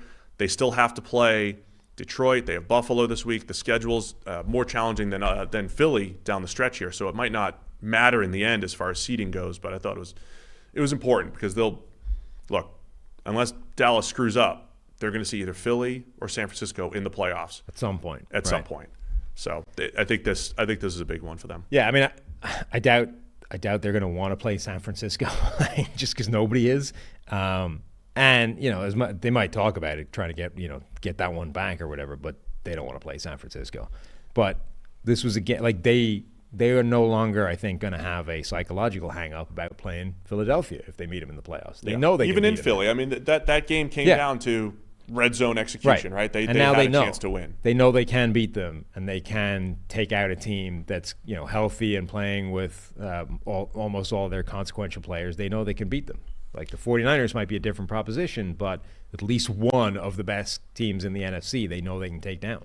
The Eagles, they've been playing with fire for a while. Remember that there was that stretch where Jalen Hurts had won 5, 6, 7 straight games, whatever it was, when the Eagles were down 10 over the last 2 years. Well, they've been down 10 plus over the last 2 weeks and never made that comeback. So the Eagles being, the worst 10-win team with the worst point differential for 10-win teams through Week 14, there were these underlying metrics that said maybe the Eagles' record is a little inflated. I really think they just look like they've run into so many good teams that they're spent here. But I think they'll bounce back. It'll still be a battle for the NFC East down the stretch here. But huge win for Dallas. And Eagles, I think some of their weaknesses came out too. Middle of their defense, and when their pass rush doesn't get home, don't think they're as clean on the back end as they've been in recent years. I also think Dak is just really good against Eagles-like defenses. I think that the same way the Niners matchup is bad for Dallas, I think offensively Dallas matches up well against the Eagles defense. He made some incredible throws again. I mean, Dak Prescott is playing spectacularly. He might not win MVP. He's the leader right now, man. I know Purdy's stats are insane, but people are leaning into Dak as MVP favorite right now. It'll be interesting when you get to this whole, well, they played each other head up and it was like night and day. Right. Purdy's best game versus Dak's worst game on Sunday Night Football. But Dak is in the mix for sure for MVP right now. Mm-hmm. All right, that's it. We got 2 games tonight. Monday Night Football doubleheader. Enjoy that. And there is a Manning cast doing both games. Both confirmed. Games. Ben lied to us. Yeah, Ben did lie to us. Our fact checker got fact checked, and there will be a Manning cast tonight. So enjoy the doubleheader. You'll be back here tomorrow breaking it all down. Yep. All right. Thanks to everybody for tuning in. We'll see you again tomorrow with more PFF NFL podcast.